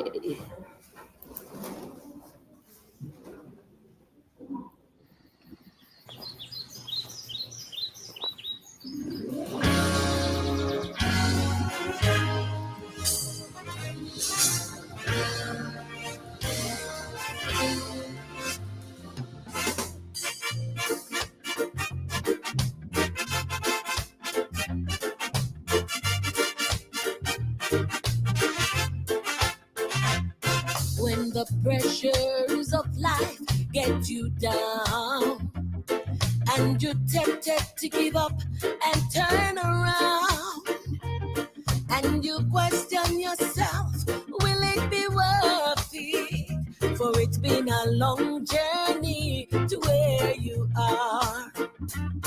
When the pressures of life get you down and you're tempted to give up and turn around and you question yourself, will it be worth it? For it's been a long journey to where you are. Don't give up, my child, don't give up. Finish the journey you have started, don't give up. Let His word be a lamp unto your feet, and His word be a light unto your path. Don't give up, my child, don't give up. Finish the journey you have started, don't give up. Let His word be a lamp unto your feet, and His word be a light unto your path. When your comfort zone is stirred by doubts and fears, and many beliefs that goes against what you have learned, just remember the seeds that were sown, and stir up the gift that is within you, and you will soar. When your comfort zone is stirred by doubts and fears, and many beliefs that goes against what you have learned, just remember the seeds that were sown, and stir up the gift that is within you, and you will soar. Don't give up, my child, don't give up. journey you have started, don't give up. Let His word be a lamp unto your feet, and His word be a light unto your path. God is able. Don't give up, my child, don't give up. He will come through. Finish the journey you have started, don't give up. Let His word be a lamp unto your feet, and His word be a light unto your path. And when the money in your pocket, don't give up. Don't give up. Don't give up, my child. When depression surrounds you, don't give up. Don't give up. Don't give up. And in the village they used to say, Gina Pintin, Gina Pintin, Gina Pintin, my child. Don't give up, don't give up, don't give up, my child. Don't give up, my child, don't give up. Finish the journey you have started, don't give up. Let His word be a lamp unto your feet, and His word be a light unto your path. Don't give up, my child, don't give up. He will come through. Finish the journey you have started, don't give up. Let His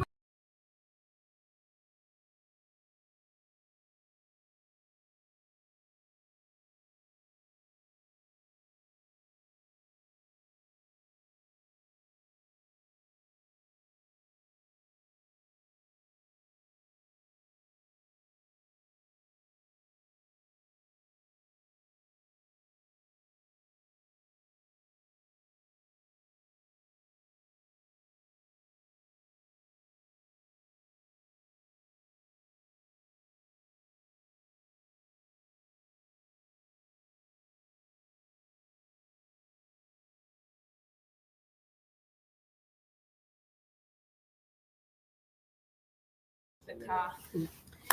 So hi again, everyone. We are still here, and we just need to do work. We're just having a really quick break for in the session because we started a little bit late, so people are stretching their legs.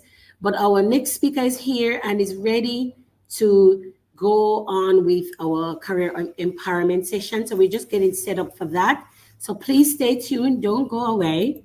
Here she is. Hi everyone. Hello. Where's everyone calling from? Can I actually take a moment I'll to give it to you. I'll give it to to you. share? Are we live right now? We are live. We are live. What do I know about technology?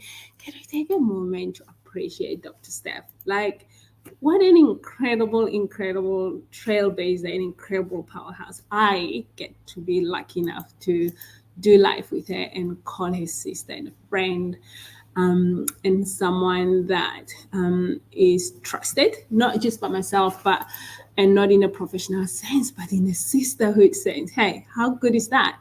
To have someone who's so personable, but also is really quite passionate about advancing the kingdom. I don't know about how many of you who are locked in here who are also believers, but I think I just can't help but appreciate a woman of God who is just gonna spend the whole Saturday. Well, she probably had so much to do, but get us all in the room and really challenge us to see how we can input and how we can uplift and encourage and support each other. And I would say probably we are in a better and we're in capable hands. And I'm so glad that I get to do life with her and call her friend. What you can do maybe, let me see, do we have people? Yeah, we've got people who are there. If you know Dr. Steph, if you've watched any of her videos, if you've hear her message at church in person, or she's touched your life in any way, can you just write a little sentence there and just appreciate her and maybe just tell her how awesome you think she is, because I think she is, and just share maybe what sort of impact she's had in your life. It's incredible because she's putting out so much for us today, isn't she? So I would probably say it's just as important for us to put in so that that cup can overflow. That is not just always giving, but she's receiving a little bit. And what a better way than just words of encouragement. Yeah, we love, I know, we love her. That's amazing, Jono. That's so true. We love her, and we love her spirit of just serving and giving to the larger community. It's incredible to see, and her selflessness. So that's amazing. Felicitas, yes, we see you. Well done. She was incredible. The speakers have been absolutely amazing today. And Patrice, yes, we see your comment as well. That's incredible. Thank you for taking time. Yeah, I think we've got. Thank you, people are still everyone. walking back. People are just coming back in the room, so please stay with us.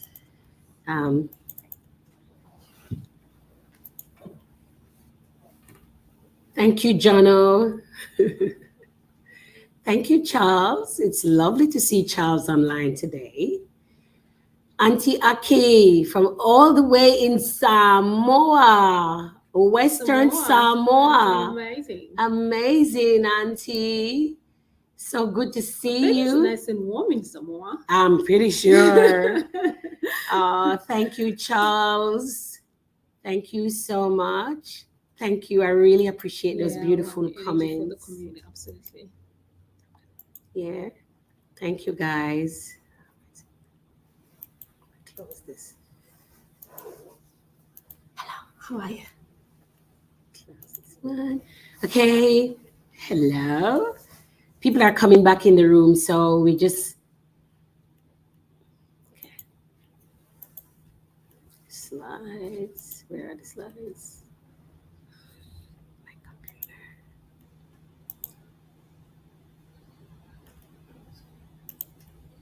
Are we all here? Yes. Okay. Yeah, there's a few who are here, but I'm sure they'll catch up. I'm uploading your slides now. All right. You're such a tech girl. Goofy. You're here, Goofy.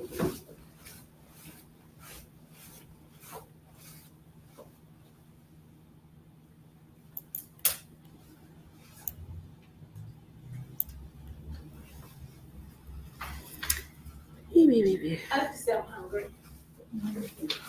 The food, the smell makes me even hungry. Oh. Please bring your laptop because I can't get you the notes page here. No, I don't need the notes. Oh, you don't? No. Oh, it's fine. Then you're good to go. Yeah, no, I don't need the notes. Okay, guys, I'm going to now. They see it's not right. Sorry, what are they What they're seeing? seeing, can you enable editing and then share it as a slideshow on this side? Oh, I just need to do that. F5. No. Hang on. Just use this and do the slideshow. I'll just enable first. Yep, and then. Where's your slideshow in this case? Just go here. Oh yeah, the bottom. There you go. Okay, everyone, we are back with you. Just give me 1 second. Just make sure. The notes are there as well. The notes are here. Yes, so that's what I wanted. need them. But I'm put this online. I'm put this on stage so the audience can also see what you're. No, I don't need the notes. It's all good. Okay, guys, I'm gonna hand you over to our beautiful and amazing Semakling, who is going to take you through unlocking your potential. Now, I need to see some love for her in the chat right now. Let's get some love for our next presenter in the chat. I know you. If you're loving this, give us some love in the chat. Over to you, madam. Thank you, Dr. Stan. Yeah. Now, unlike Dr. Steph, Ami, hey, Jonah, thank you. Unlike Dr. Steph, I'm gonna have to have a disclaimer. Me and technology has been trying to chase me, and I'm running faster than technology. So I have not been able to catch up. It hasn't caught up with me because I just get the incredible honor of doing life with my husband, who is a tech expert. So I do get spoiled in that way. So if we're having tech issues, all I can say is user error, and that'll be me. Hey everyone, so my name is Sim Makaling, but I go by the name of Sim. I'm sure on the screen there you'll see a little bit more about myself. But I think one of the couple of things that are actually not there, I'm a certified Gallup coach, and I'll be sharing a little bit about what that actually means. I'm also a certified executive coach. I'm a mental health clinician by background, and there's few people in the room who've probably sat in my workshops where we actually talk a lot about mental health. And as an African woman, I grew up in an era and in a community where mental health was a taboo. Yeah. Mental health was not spoken about.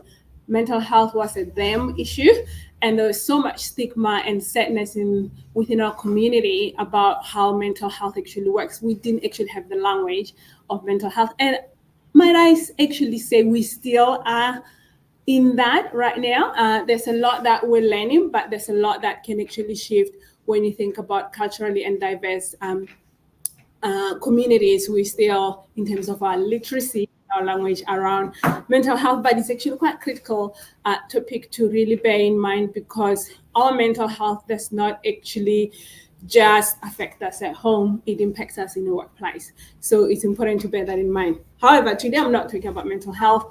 I will be talking a little bit about coaching today. And then of my unlocking your potential. I'm also a counselor by background. I'm a mom to a 15-year-old boy. So if you don't feel like you can't hear me, that's probably because lack of sleep to some degree. All the moms in there are giving me thumbs up, saying the struggle is real. Before we get started, can I ask show of hands, even for you people who are online, have you ever received coaching in your life for any particular type of coaching? If you've ever received any coaching, show of hands, lift your hand up. Yeah, not me. Okay. On the chat, have you ever received coaching? Maybe in the past, or you're currently actually receiving coaching for whatever reason that you might be seeking coaching for.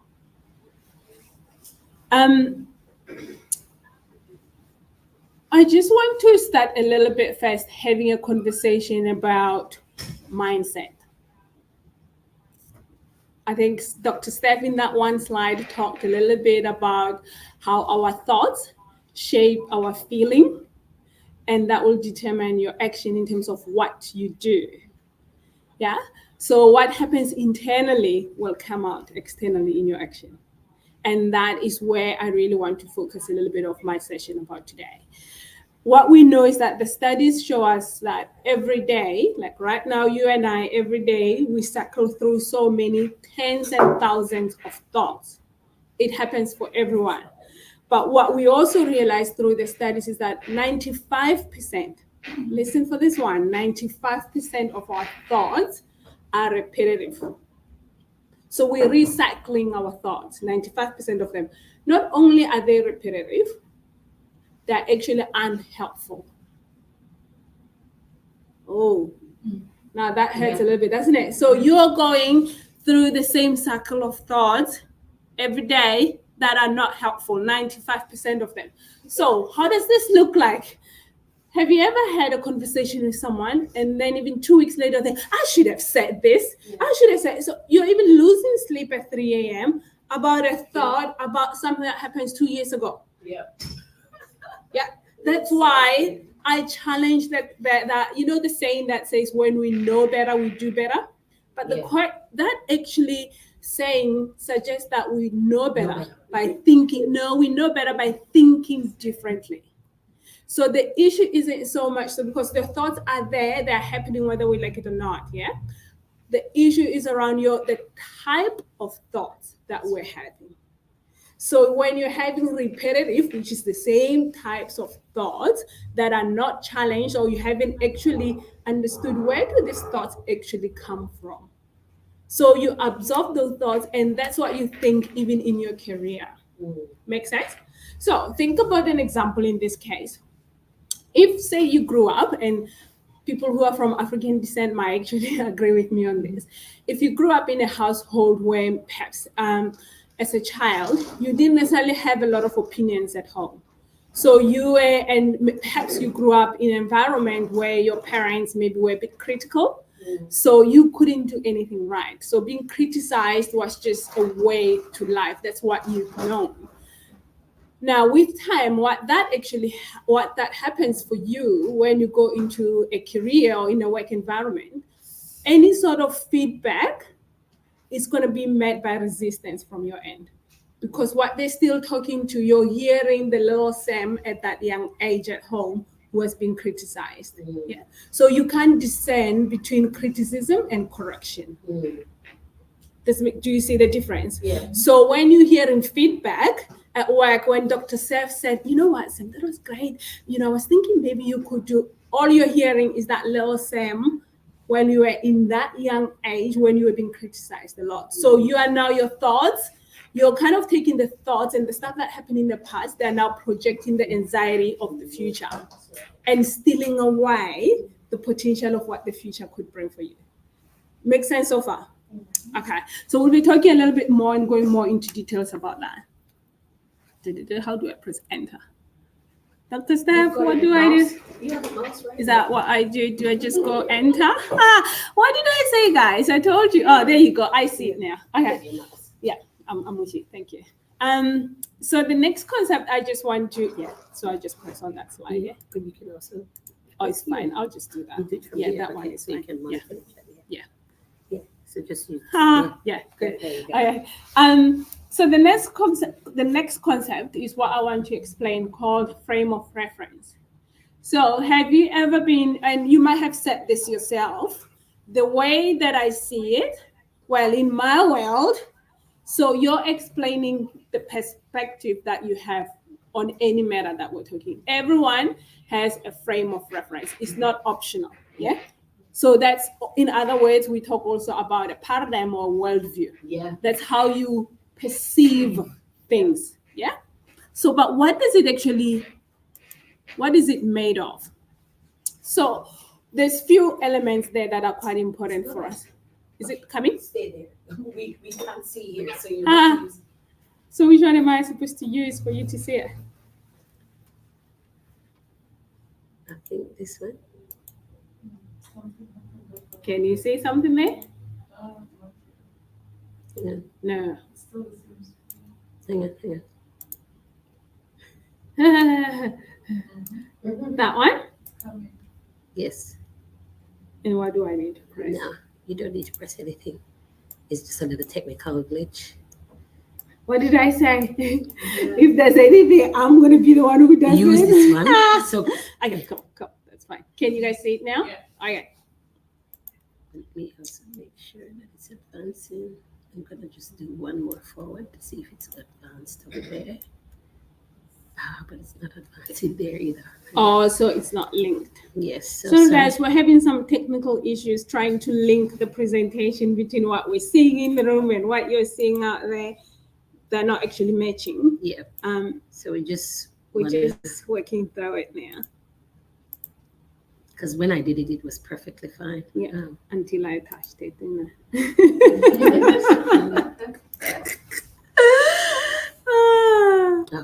Window. It's not your fault. Oh, it's okay. Not your fault. There you are. So yeah, this is better. Okay, actually, I see this better on my eyes. Yes. Yeah. So there, Okay, that's cool. where you are. Yeah. All right. So as I was saying, frame of reference is not optional. It's something that actually influences our perception. That's why we could all look at the same things, but we will see different things. We're looking at it, both of us, all of us in the room, but you're going to take or interpret it quite differently. That's how unique we all are. So it's made out of 4 elements. So convictions and values and interests, really, they sort of bundle in one thing.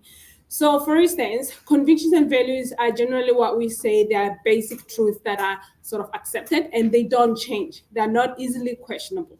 So anything that's value-based, it's really difficult for us. So for instance, trust, loyalty, we hold those things to be true, and it's almost black and white. And then the interest, specific interest in this case, I'll give an example. Not everyone in this room would have similar interests. So I don't know about you, but there's kind of people who might be maybe very much interested in agriculture and animal welfare. And then they wouldn't mind to go on Saturday. They are kind of really going on because there's some issues around animals, and they can put their time and effort there to support some sort of organizations about animals. And then the lastly is the factual knowledge. So the factual knowledge is really about facts and information that have been gathered. So this is where the stuff that you've read or you've been hearing, so that's what we call factual knowledge. And then the emotional knowledge or experience is more about the real life. So walking the talk, yeah, you've heard that. So this is where someone has got a lived experience on something.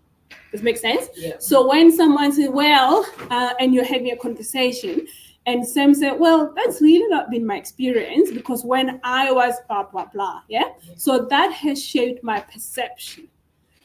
Now, what I'm talking about is actually based on the values, and our conversation is about facts, it won't change my mind. That's why sometimes some people would come across as stubborn, but that's because the issue is an emotional issue, but you're trying to talk about it as a factual knowledge.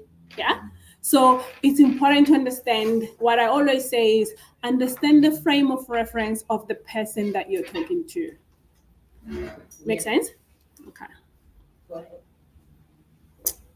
I do need to move the slide. Dr. Steph. It's actually stuck, it's not moving. When you thought the next slide, nothing is moving. No. Can you guys see that? Yes. Can you see it on? Yeah, but it's good. Yes, but can you see the whole screen? Okay, cool. All right, that was intentional. Okay, so I want you to take a moment and look at the slide. What do you think it reads? Ice cream is good.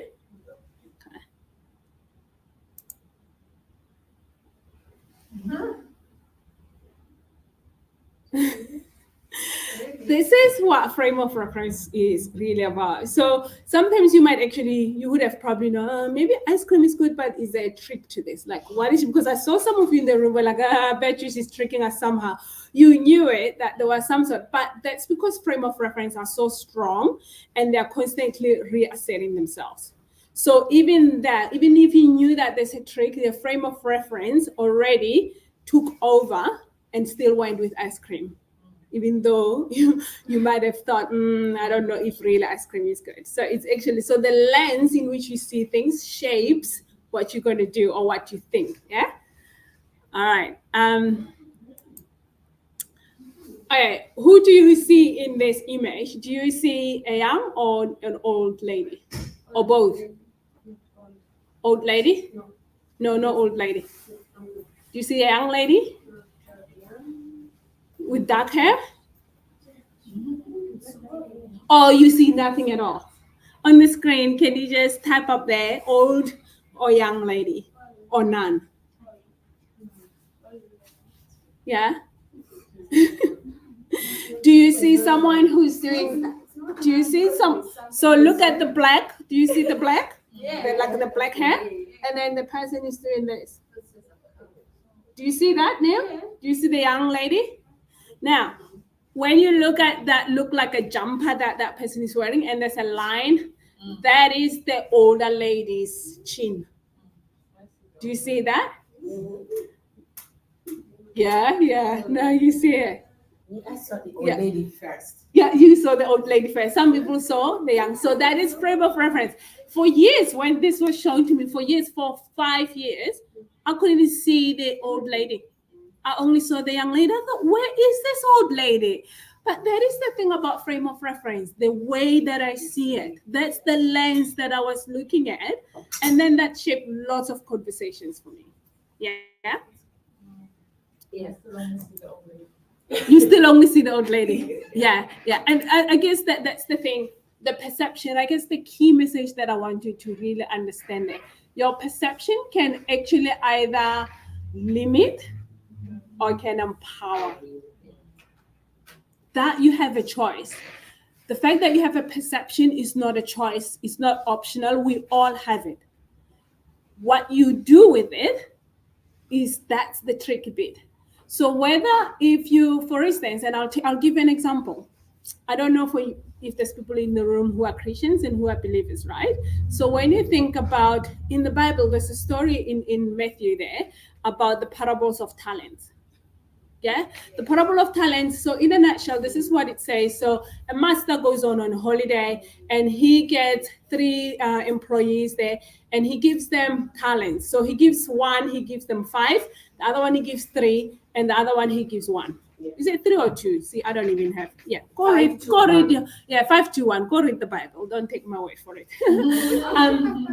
5 to 1, and he tells them specifically, use that money and make it work. And then he goes on. He comes back. The one who had 5 talents multiplied by 2 has 10.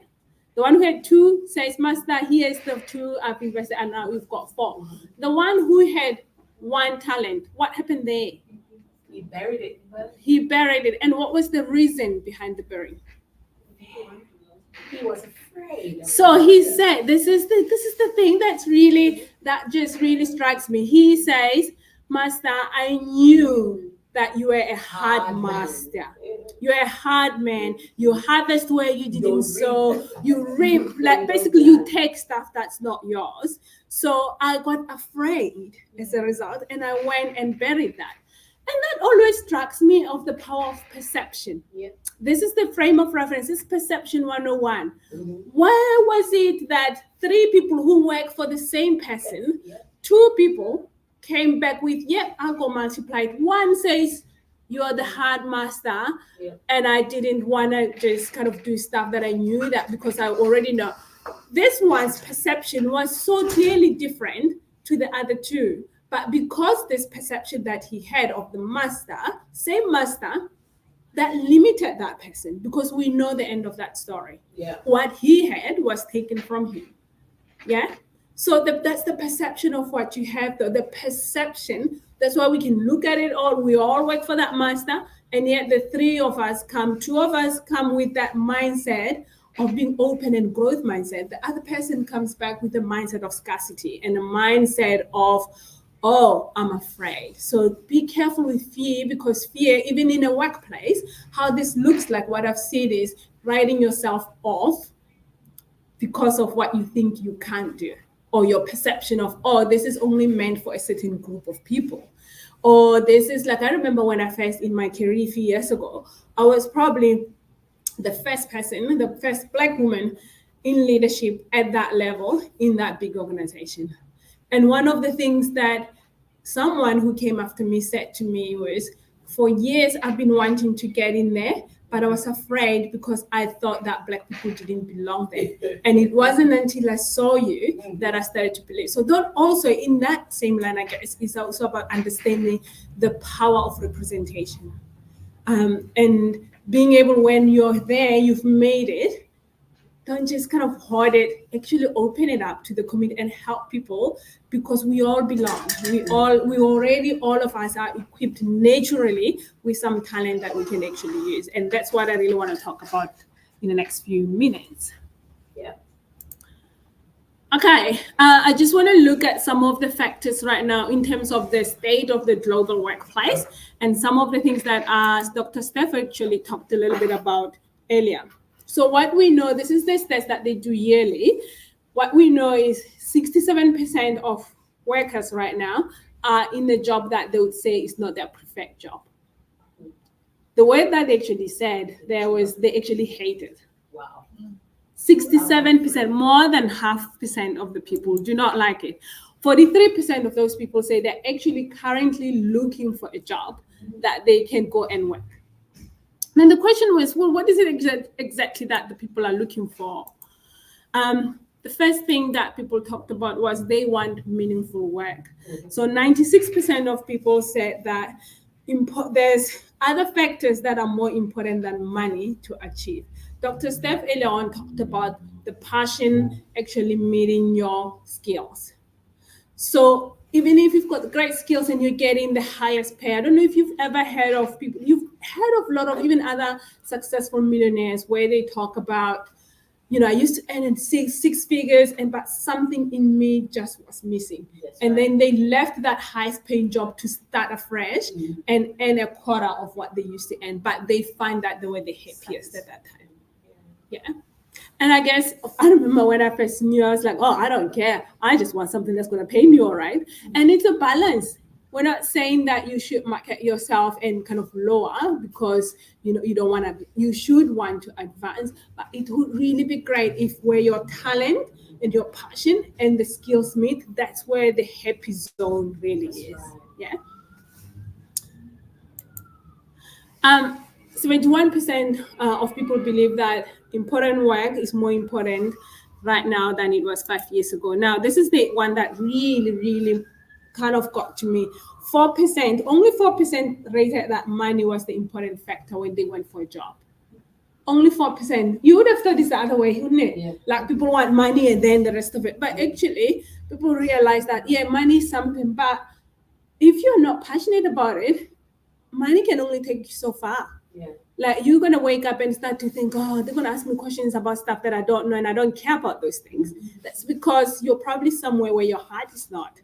The money was, but the heart in itself. So you just kind of really can only wing it so far. It gets to a point where you just can't wing it. There has to be something that fuels your energy, makes you want to wake up, even when things are quite difficult, something that gives you that oomph to want to keep going on. Okay, so I just want to run through quickly because I'm mindful of time. I don't want to be that person who stays between you and lunch.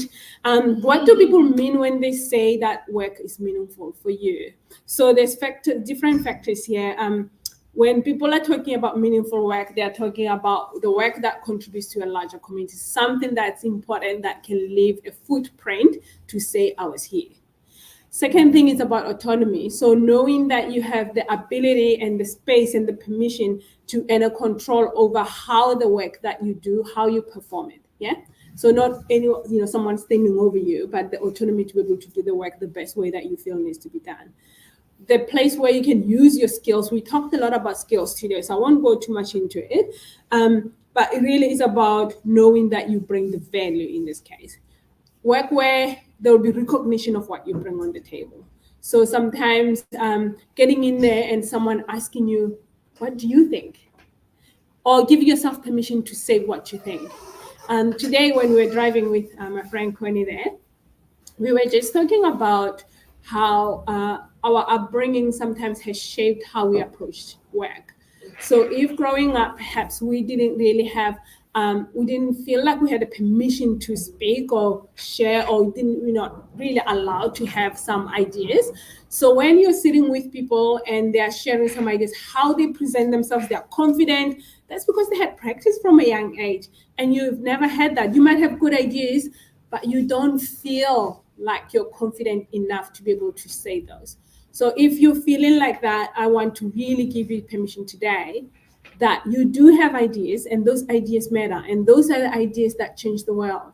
So when you're in the room, I want you to walk with purpose in that room, to actually feel and make the people who are there, because it's in those rooms, in those moments, that someone's going to tap you, say, hey, do you want to be part of my project team? I heard you sharing some really good ideas and we really need someone to. It's in those moments when you've been asked to do something, doing it to the next level, the best level that it can be. Excellence. We're talking about excellence. Mediocre is not welcome anyway. So when you think mediocre thoughts, or really thoughts that make you grow, That establishes, it's also perception leads to who you attract in your life, what sort of jobs, which doors will be open. It all starts in your mind.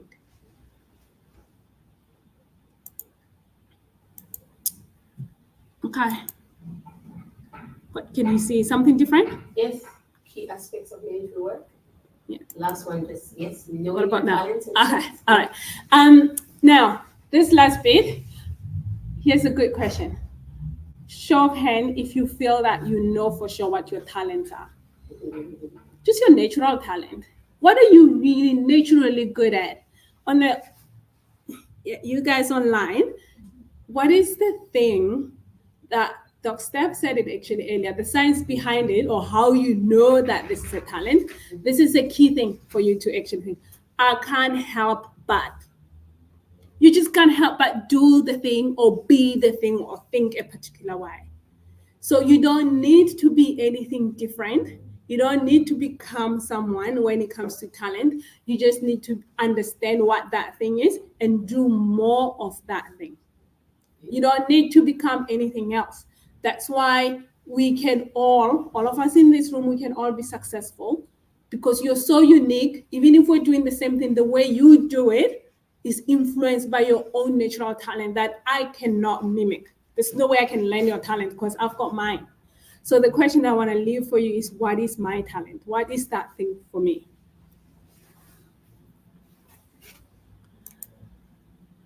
All right, here are some of the things that perhaps this might be able to help you guys in establishing your talent. So don't stand up, just show of hand, even on online, just sort of show of hand if this statement applies to you. If you talk to people in elevators, airplanes, or at the grocery store, so wherever you go, you're sort of that sort of person who just wants to talk. Yeah, I see. Yeah. Dr. Steph, oh, wow. Yeah, I've got about 4 people in the room who just went, and others who are probably like me are going, I can't think of anything worse. You're probably the person that they want to talk to, and you're just going, leave me alone, and you just, so this is sort of how you, and I know we don't actually understand this as a talent, but it's actually a cue to talent. That means that you have a natural talent and desire to want to actually get to know people. Yeah. And not just one people, most of the people, all people. The other people who didn't raise your hand, there's nothing wrong with you, you're like me. That's where we call, these people are sort of people who really like smaller groups, one-on-one, yeah? I know, like right now I'm talking and I look like I actually don't. This sort of stuff makes me feel uncomfortable being in front of, but it's because it's purpose driven, so Yes. I feel confident in it. Yeah. Makes sense? Yeah. And by the way, there's a lot of preparation. Dr. Steph, amazing work that you're doing. There's so much preparation that goes behind the scenes that we don't get. So preparation for me is what actually helps me and know, because then I know what I'm confident in what I'm going to say, and obviously as a believer I pray for it. But can I just say, ask he who are just quiet, they're going, oh gosh, they're coming here. Oh my, now they're going to be asking me, so, oh, geez, just get me out of here. Like we want to run, but the ones who are asking questions and wanting to know everything about you. What about this one? Do you have a color-coded, organized wardrobe? Look at Dr. Stephanie. I can see. Oh, look at that one. Connie, she's like, this one is like my best friend. Can I actually say, not only she color-coded with her wardrobe, she's color-coded the kitchen, where she puts things, the hangers have to be facing the same way, they're of the same color. So is that you as well? So this actually, when you think about it, because this is based on positive psychology, what we understand is what it tells us about your personality. So you are a more organized person. Say, yeah, and you like reliability. So you know that you will find it there and it is easy to look through and find it. People like me just throw it in there and hope for the best.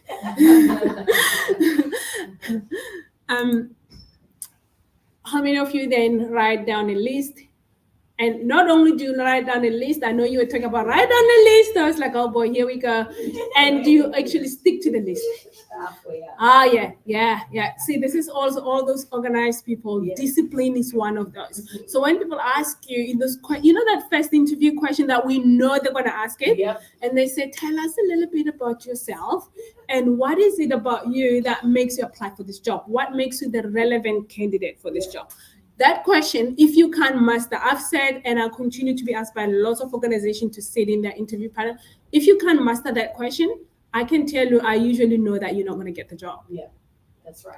If you cannot tell us about yourself, that means that everything, sometimes what we do is projection of external. It's their fault. You can't actually even have my mom used to call it, girl, you got to have a meeting with yourself. Exactly. So you need to actually understand, have that level of self-awareness. So this is how I present myself. And I tell people, I am an introvert. I like to get to know small group and one-on-one people. I can engage with a lot of people, but I love deep, meaningful relationship and friendship. So that will enable me in the team to get people one-on-one and know what their strengths are and how I can support them and partner with them. Do you see now the difference in how I've used something as an introvert that sometimes we shy away from? But for me, it's actually a talent that I've been able to harness and use it as a skill when I'm looking for jobs. That makes sense? Yeah. So getting to know people one individually and know what makes them tick and how you can help support them is something that we want in teamwork. So that's how, don't shy away from who you are. That is the talent that you can then use to define yourself. Yeah. Own it. That's going to make whoever's recruiting you to believe it as well.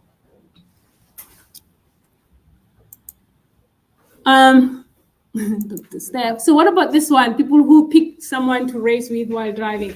I know this one. Felicitas, you're online. I know you do this. I know you do this. I'm calling you out. This is generally, I know, used to, yeah. This is generally in terms of talent around when you have a talent of competition. Yeah, so you have that competitive nature about you. So a lot of times competition can be used in negative connotation, but it's actually a great thing, especially when you're competing with yourself. So you want a better version of yourself. What was last year is something else different this year. So even if you've got a child at home and all they know, I'm looking at my nephew now, like he's got competition. We've done his strengths as well. We know he's got competition in there. That absolutely channels and propels him to do better. So he always he looks at his myself, well, watch out, next semester I'm gonna do so much better than that. And that is that inner thing. No one taught him that. That is what natural talent is. It was not taught. It's just something that's so unique. So our job is to develop it and harness it, but also teach him about that spirit of, okay, yeah, it's great, but don't brag about it, darling. You know, this is how you can actually talk about it, and helping him to harness that rather than tell him, don't be competitive, which is what naturally will say, stop being so competitive. But we're killing the natural talent. Right. So we want to develop it rather than kill it, yeah? People who asking lots of questions, those. So this is where people have got their absolute talent of learning, and they've got that curious and inquisitive mind. It's a talent. Who would have thought? It actually is a talent to be able to, okay, so what you are saying is, how would I take this? What would this look like? So they ask really a lot of good questions, and that's sort of how in a team, we know that they can trust you, the value that you bring. Because I can assure you, a lot of times when you ask a question, for the most part, people did have that question, but they didn't have the courage to ask it. Yeah. So it takes that one person who's like got a learner in them to actually want to say, hey, and because of that, they just come comfortable and confident in asking the question. How am I doing for time? I'll leave it to the next one. All right. Yep. Can you see that? 5 Qs? Okay. Now, some of the work that I do, I said earlier, is called the Gallup coaching. So it's based on positive psychology. The question that we always ask is, rather than focusing on what you cannot do, what is the thing that you can do? When we talk about, what do you want to do? So, well, I can't do that. I can't. But what is the thing that you can do? What is on your hand? That's the focus first. That's right. Before you go on and you don't need to, yes, it's great to have education, but what is actually on your hand? Let's start with that bit first, yeah? So you need to think, Dr. Steph said, like I said, Mom, when they ask you about do you have the ability to multitask? And I have that. I'll be like, yeah, in my house, I do this stuff, I do that. I've got a 14-month-old boy. All that is proof of my ability to manage different things at once. Yeah, you already have that. Before you build on with maybe other practical work things like, as a student, you study, that's a tough gig. So you've been studying, you've got assessments, you are attending different classes at the same time, you have life to live at home, you're a daughter or you're a mom. Hello, multitasking 101. So you should be able to look and take all that information and be able to put in a succinct way that actually help to reflect who you are in those interviews. Yeah. All right. So here are some of the cues of what talent is. One is what we call yearning. So the question that I want you to ask yourself when you think about yearning is, what sort of activities are you naturally drawn to? Think about that one, yeah? So 5 cues. First question to those cues, what activities am I naturally drawn to? Believe me, we're all drawn to different things. Sometimes when people, like what we're talking about, like my best friend loves organizing stuff. Like she organizes for everything. I can't think of anything else. It exhausts me. I do it, then next week I've just messed it up again anyway. But that's something that brings her joy, and she does it so wholeheartedly. And that's an activity that she's drawn to. Rapid learning is the next one. Yeah, rapid learning. What kind of activities do you seem to pick up quickly? So we could all learn the same thing, but for some reason you seems to be the one who caught up quickly, and people are like, what did they say? Like, I'll explain to you later. Yeah. So you're that kind of person. That is a cue to talent. Okay. So when you answer interviews, I have the ability to absorb information, translate it in a very quick way. Naturally, I sometimes can't explain how I do it. It just happens naturally. Yeah. Okay. So use that as a way of defining or describing and explaining who you are. The third one, flow. In what activities do you seem to automatically know the steps? You just get there, you just don't know how. Yeah. So, and also another thing is, what activities do you just seem to be lost in time doing? Like you can do it and you don't even feel exhausted or realize you've been on it for 5 hours. Yeah. Now, this is a funny one. I did a workshop at some workplace about this, and someone said to me, well, does it count if I'm on social media for 5 hours? Now, maybe what that tells us is maybe you want to be an expert in social media something, but in this case, perhaps not. So think of other activities that you just seem that are helpful, that actually you just can do. And sometimes, like for instance, if you find yourself as a learner, for instance, you're reading something and then it says to know more, click on this link, and then you're clicking on it. Before you know it, you've opened 10 pages and you've been reading for 2 hours. That is a cue to talent that I'm talking about. This makes sense? So you got lost for 2 hours. You didn't plan it. You just like, sometimes I've had people who say, you know what, I was so lost in it that I actually missed my bus stop because I was reading in the bus. That is a cue to talent. Yeah. So what that actually helps with, those tests that we're looking at, when you actually find work that aligns with that, is you just don't feel so emotionally exhausted by the things that happen because you get lost in it, because it aligns with what you naturally do.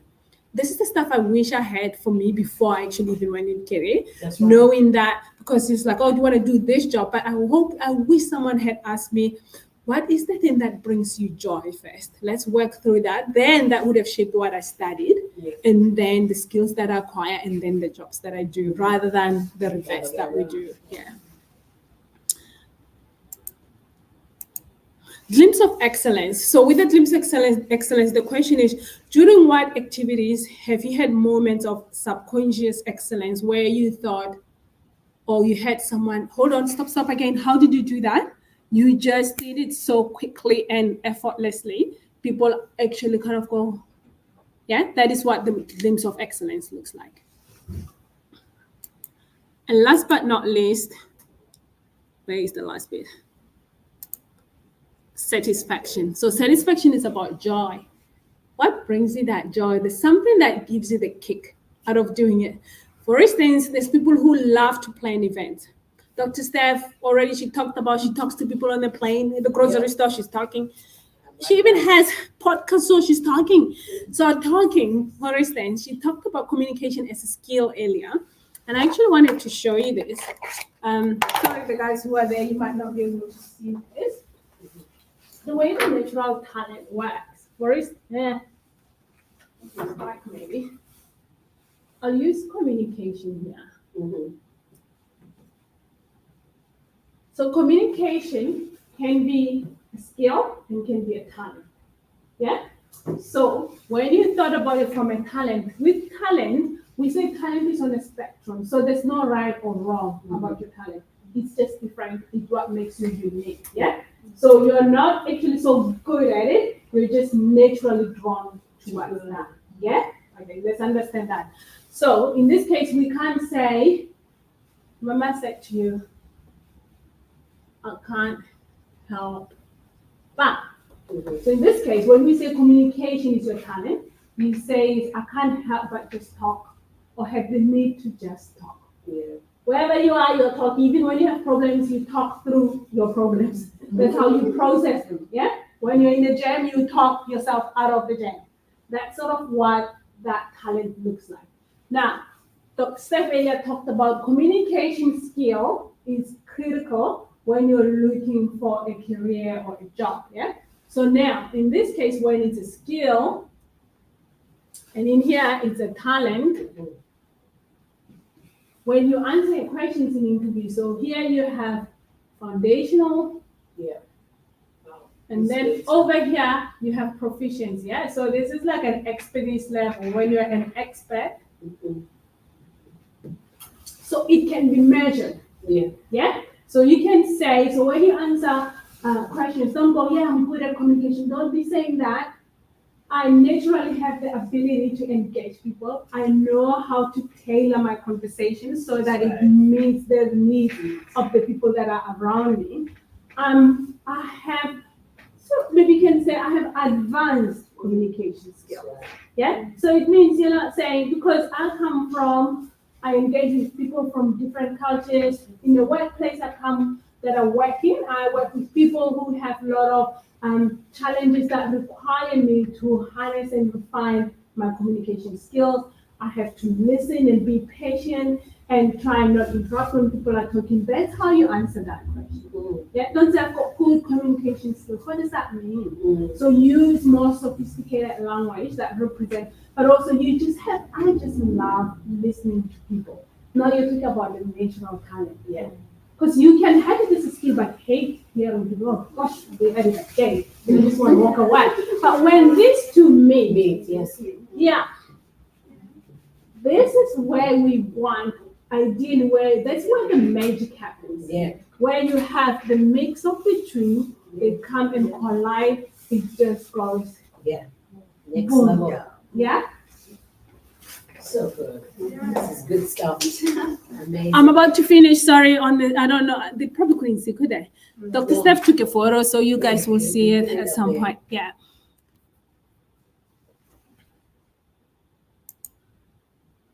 Okay. Yes. All right. In closure, I want to leave with few reflection questions. If you can take a photo of this is probably going to be one slide that unlocks how you think or what you think. That type of thought is what's going to get you to the next level. Yeah. Thinking the thoughts is natural, it's inevitable, you're going to have it. Everyone's got the thoughts. 95% of them, for the most part, they're not good, they're not helpful. Not that they're not good, but they're not helpful and they're repetitive. Remember that. So to change that, this is exactly where coaching comes in. Because if you keep having the same thoughts over and over again, what do we say that? And then you keep doing the same thing. That's what people say that's the definition of madness. Yeah. You go around, so you become a product of your own thoughts over and over again. Unhelpful thought result into how you feel, in what you do. So therefore, now 10 years will be like, I've been in Australia for 10 years and I've got nothing to show for it because they don't want, and don't get me wrong, I know that there is those sort of, issues that we have as people of color in the workplace, but sometimes this ceiling is imagination. We have then taken people's stories and now we have made them our stories. And now we've allowed the people's perception of us to dictate how we think about ourselves, what we do, and how we feel. So therefore, those jobs, don't you dare apply for that because it's not for people of color. We've never, because in this organization, you've never seen them. I said, well, check it out. I'm going to go for it. So I've had this absolutely amazing career. I come from a very small village. In that village where I come from in South Africa, I just kind of remember growing up that I can't actually say consciously I remember thinking, wow, this is what a woman, a black woman would kind of do. Things that are happening in my life now were beyond imagination for me. That's I did right. not have that The capacity very to think practical. about it, yeah. Later in life, I realized perhaps, because this is what we know about research, sometimes it will take about 7 generations. So if we think about poverty of mindset, alcoholism, things like that, it takes about 7 generations for it to go on, unless if there's intentional work. So I decided I'm not going to have this. I'm about fed up and tired of that. Who said? Who said that I can't go for this sort of jobs? So I started just doing it because I thought I'm just over and done with this. And now what I see, the flow-on effect of it is my nieces and nephews right now, they are just the most courageous bunch. They are doing courses that we didn't even know how to pronounce. But naturally, where we came from, we only knew maybe of a handful of things that we could do. So me taking that chance, and that can be you. This is not I'm not that unique in that sense. You also have thoughts, and those thoughts, you need to use them to your advantage. Get a coach. The best in the best of tennis. I love tennis. I don't know if you guys do, but the best, what they call the GOAT, the greatest of all time, Serena Williams. She had a coach. Even though naturally she was good, she could do it, but she had a coach. When she changed from her dad being her coach to another coach, started to get about 10 more. She started to become, she was Wimbledon, Australian Cup, like she's won it all because of the coach. Get a coach. Yes, I know that having a coach can be quite a bit pricey, but you know what? Sometimes it's a matter of you invest now, or you're going to have to invest it later in life. So the choice is all yours. Yeah. Paid now or paid later, it's all yours. In most workplaces, for those who are already at work, most of the workplaces have what we call EAP, Employee Assistance Program, and in there they'll have coaching. Now, what I've seen with our people distance themselves from it. I get lots of other people who are asking for coaching, and I do work with lots of organizations providing coaching services. So get in, go ask at your work, and now you don't have to pay when that happens. So please leverage that. But here are the last questions for you. I know that it's lunch. What was the best job or task that you were asked to do this week? Not last week, this week. What was the one thing that you thought it was the best task that you were being asked to do? And think about what was it about it that made it the best task? What was the worst task that you were being asked to do? And what made that thing the worst task? What was it about you that just did not fit really well with you? Think of 3 people who've come to you this week for advice, or they might come to, share an opinion with you, or perhaps they were just asking you for some help. What does that tell you though about what is it that people know you for?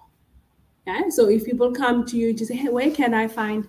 Oh, hey, can you show me how this Excel sheet works? Hey, so that sort of stuff. What is it that the last 3 people who came to you for help, what were they asking you for? That is another very good cue for you. And I want you to imagine 5 to 10 years from now, and you're the best version, but also the happiest self. What would you be doing more of? And what would you have done or kind of left behind and stopped doing? When you start to do and engage in this sort of reflection, you will start to see your thought pattern changes, and that's going to determine what you do more of or what you need to stop doing. If you want to advance and see yourself in terms of your career advancing, and you wanted to get into perhaps anything that's got to do with research, today we know from this session that Dr. Steph is your go-to people. If you're hanging around people who are just talking about other things that don't build or not helpful, that actually then shapes also your thoughts. It keeps reinforcing the same thought. Perhaps you need to start to look at who you're spending time with as well, but also becoming the person that actually helps other people as well. So your level of thinking, what do you say to other people? Are you speaking all negative, or are you speaking all really positive things that can help build them? on that note, I am going to call it, I think Dr. Steph is, oh, sorry, I've gone over time, haven't I? Thank you so much for listening. I hope that was quite helpful.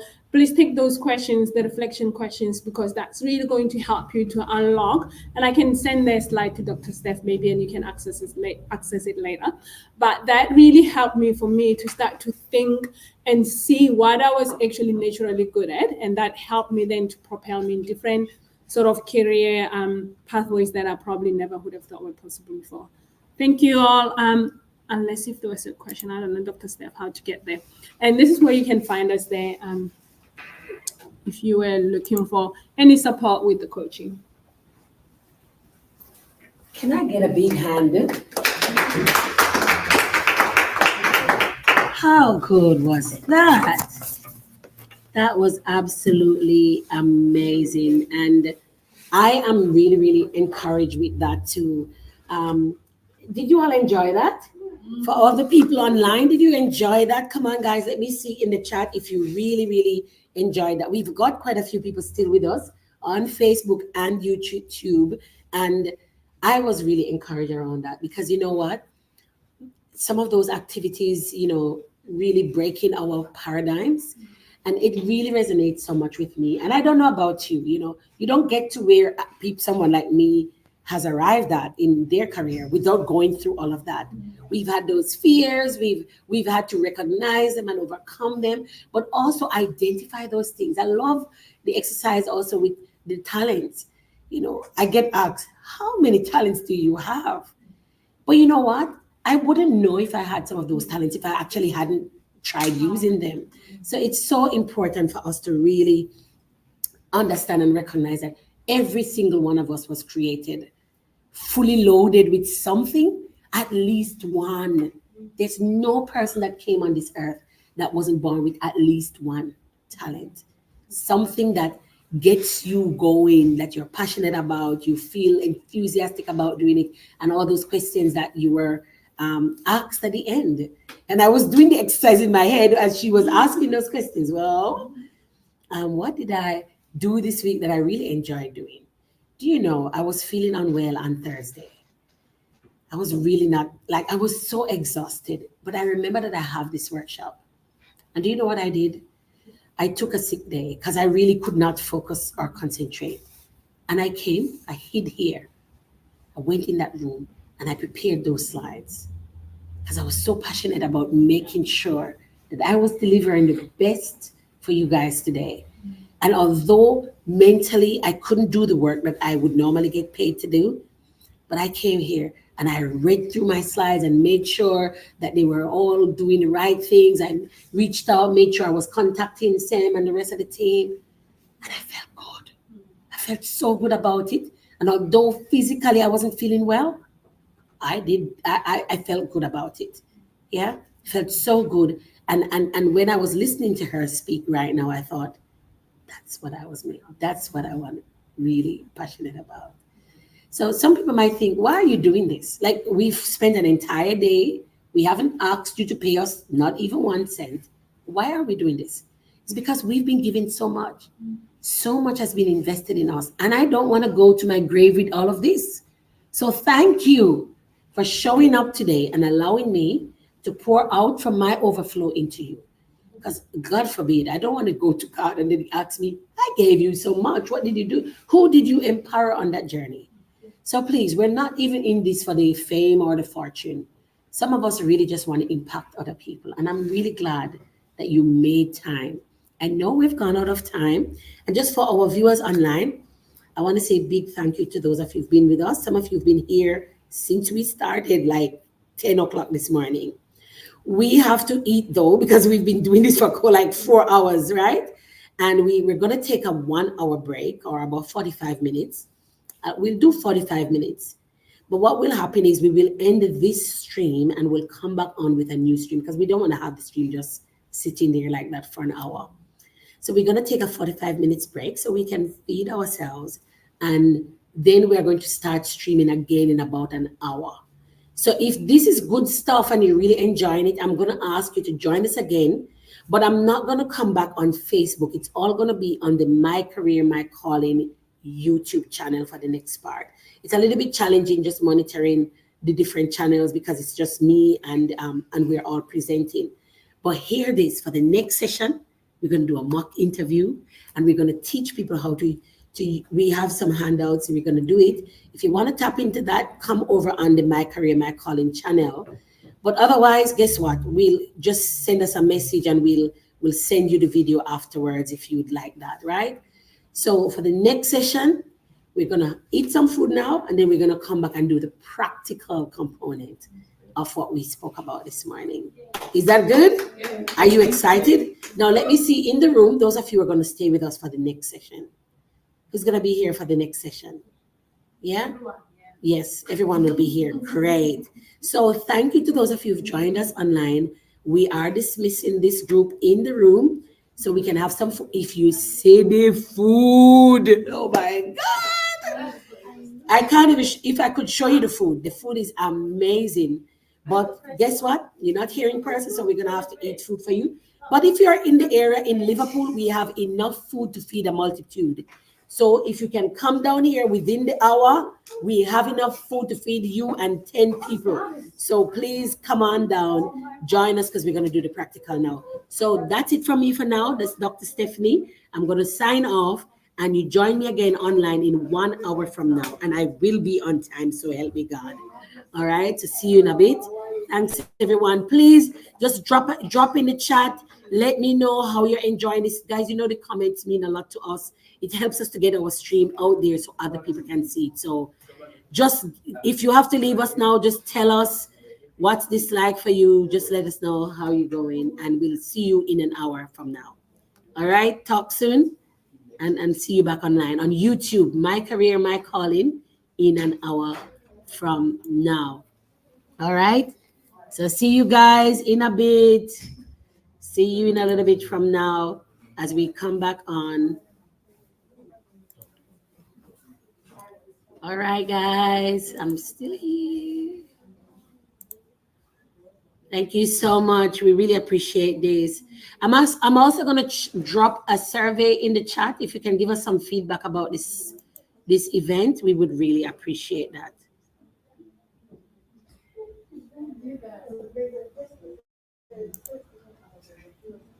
Thank you, everyone. Yes. So I'm going to pop a quick survey in the chat for those of you who are online. And you can please just click on that link and give us some feedback. If you really enjoyed this, let us know how we did and provide us some feedback. All right. So please click on that link and give us some feedback on our quick survey. I know you might not be able to join us again for the next part, but please click that link, give us some feedback on the survey, and I'm going to end the stream now. 1 hour from now, we'll be back online. See you then, all right? My Career, My Calling YouTube channel, that's where we are going to be streaming from. Okay, 1 hour from now. Bye-bye, guys.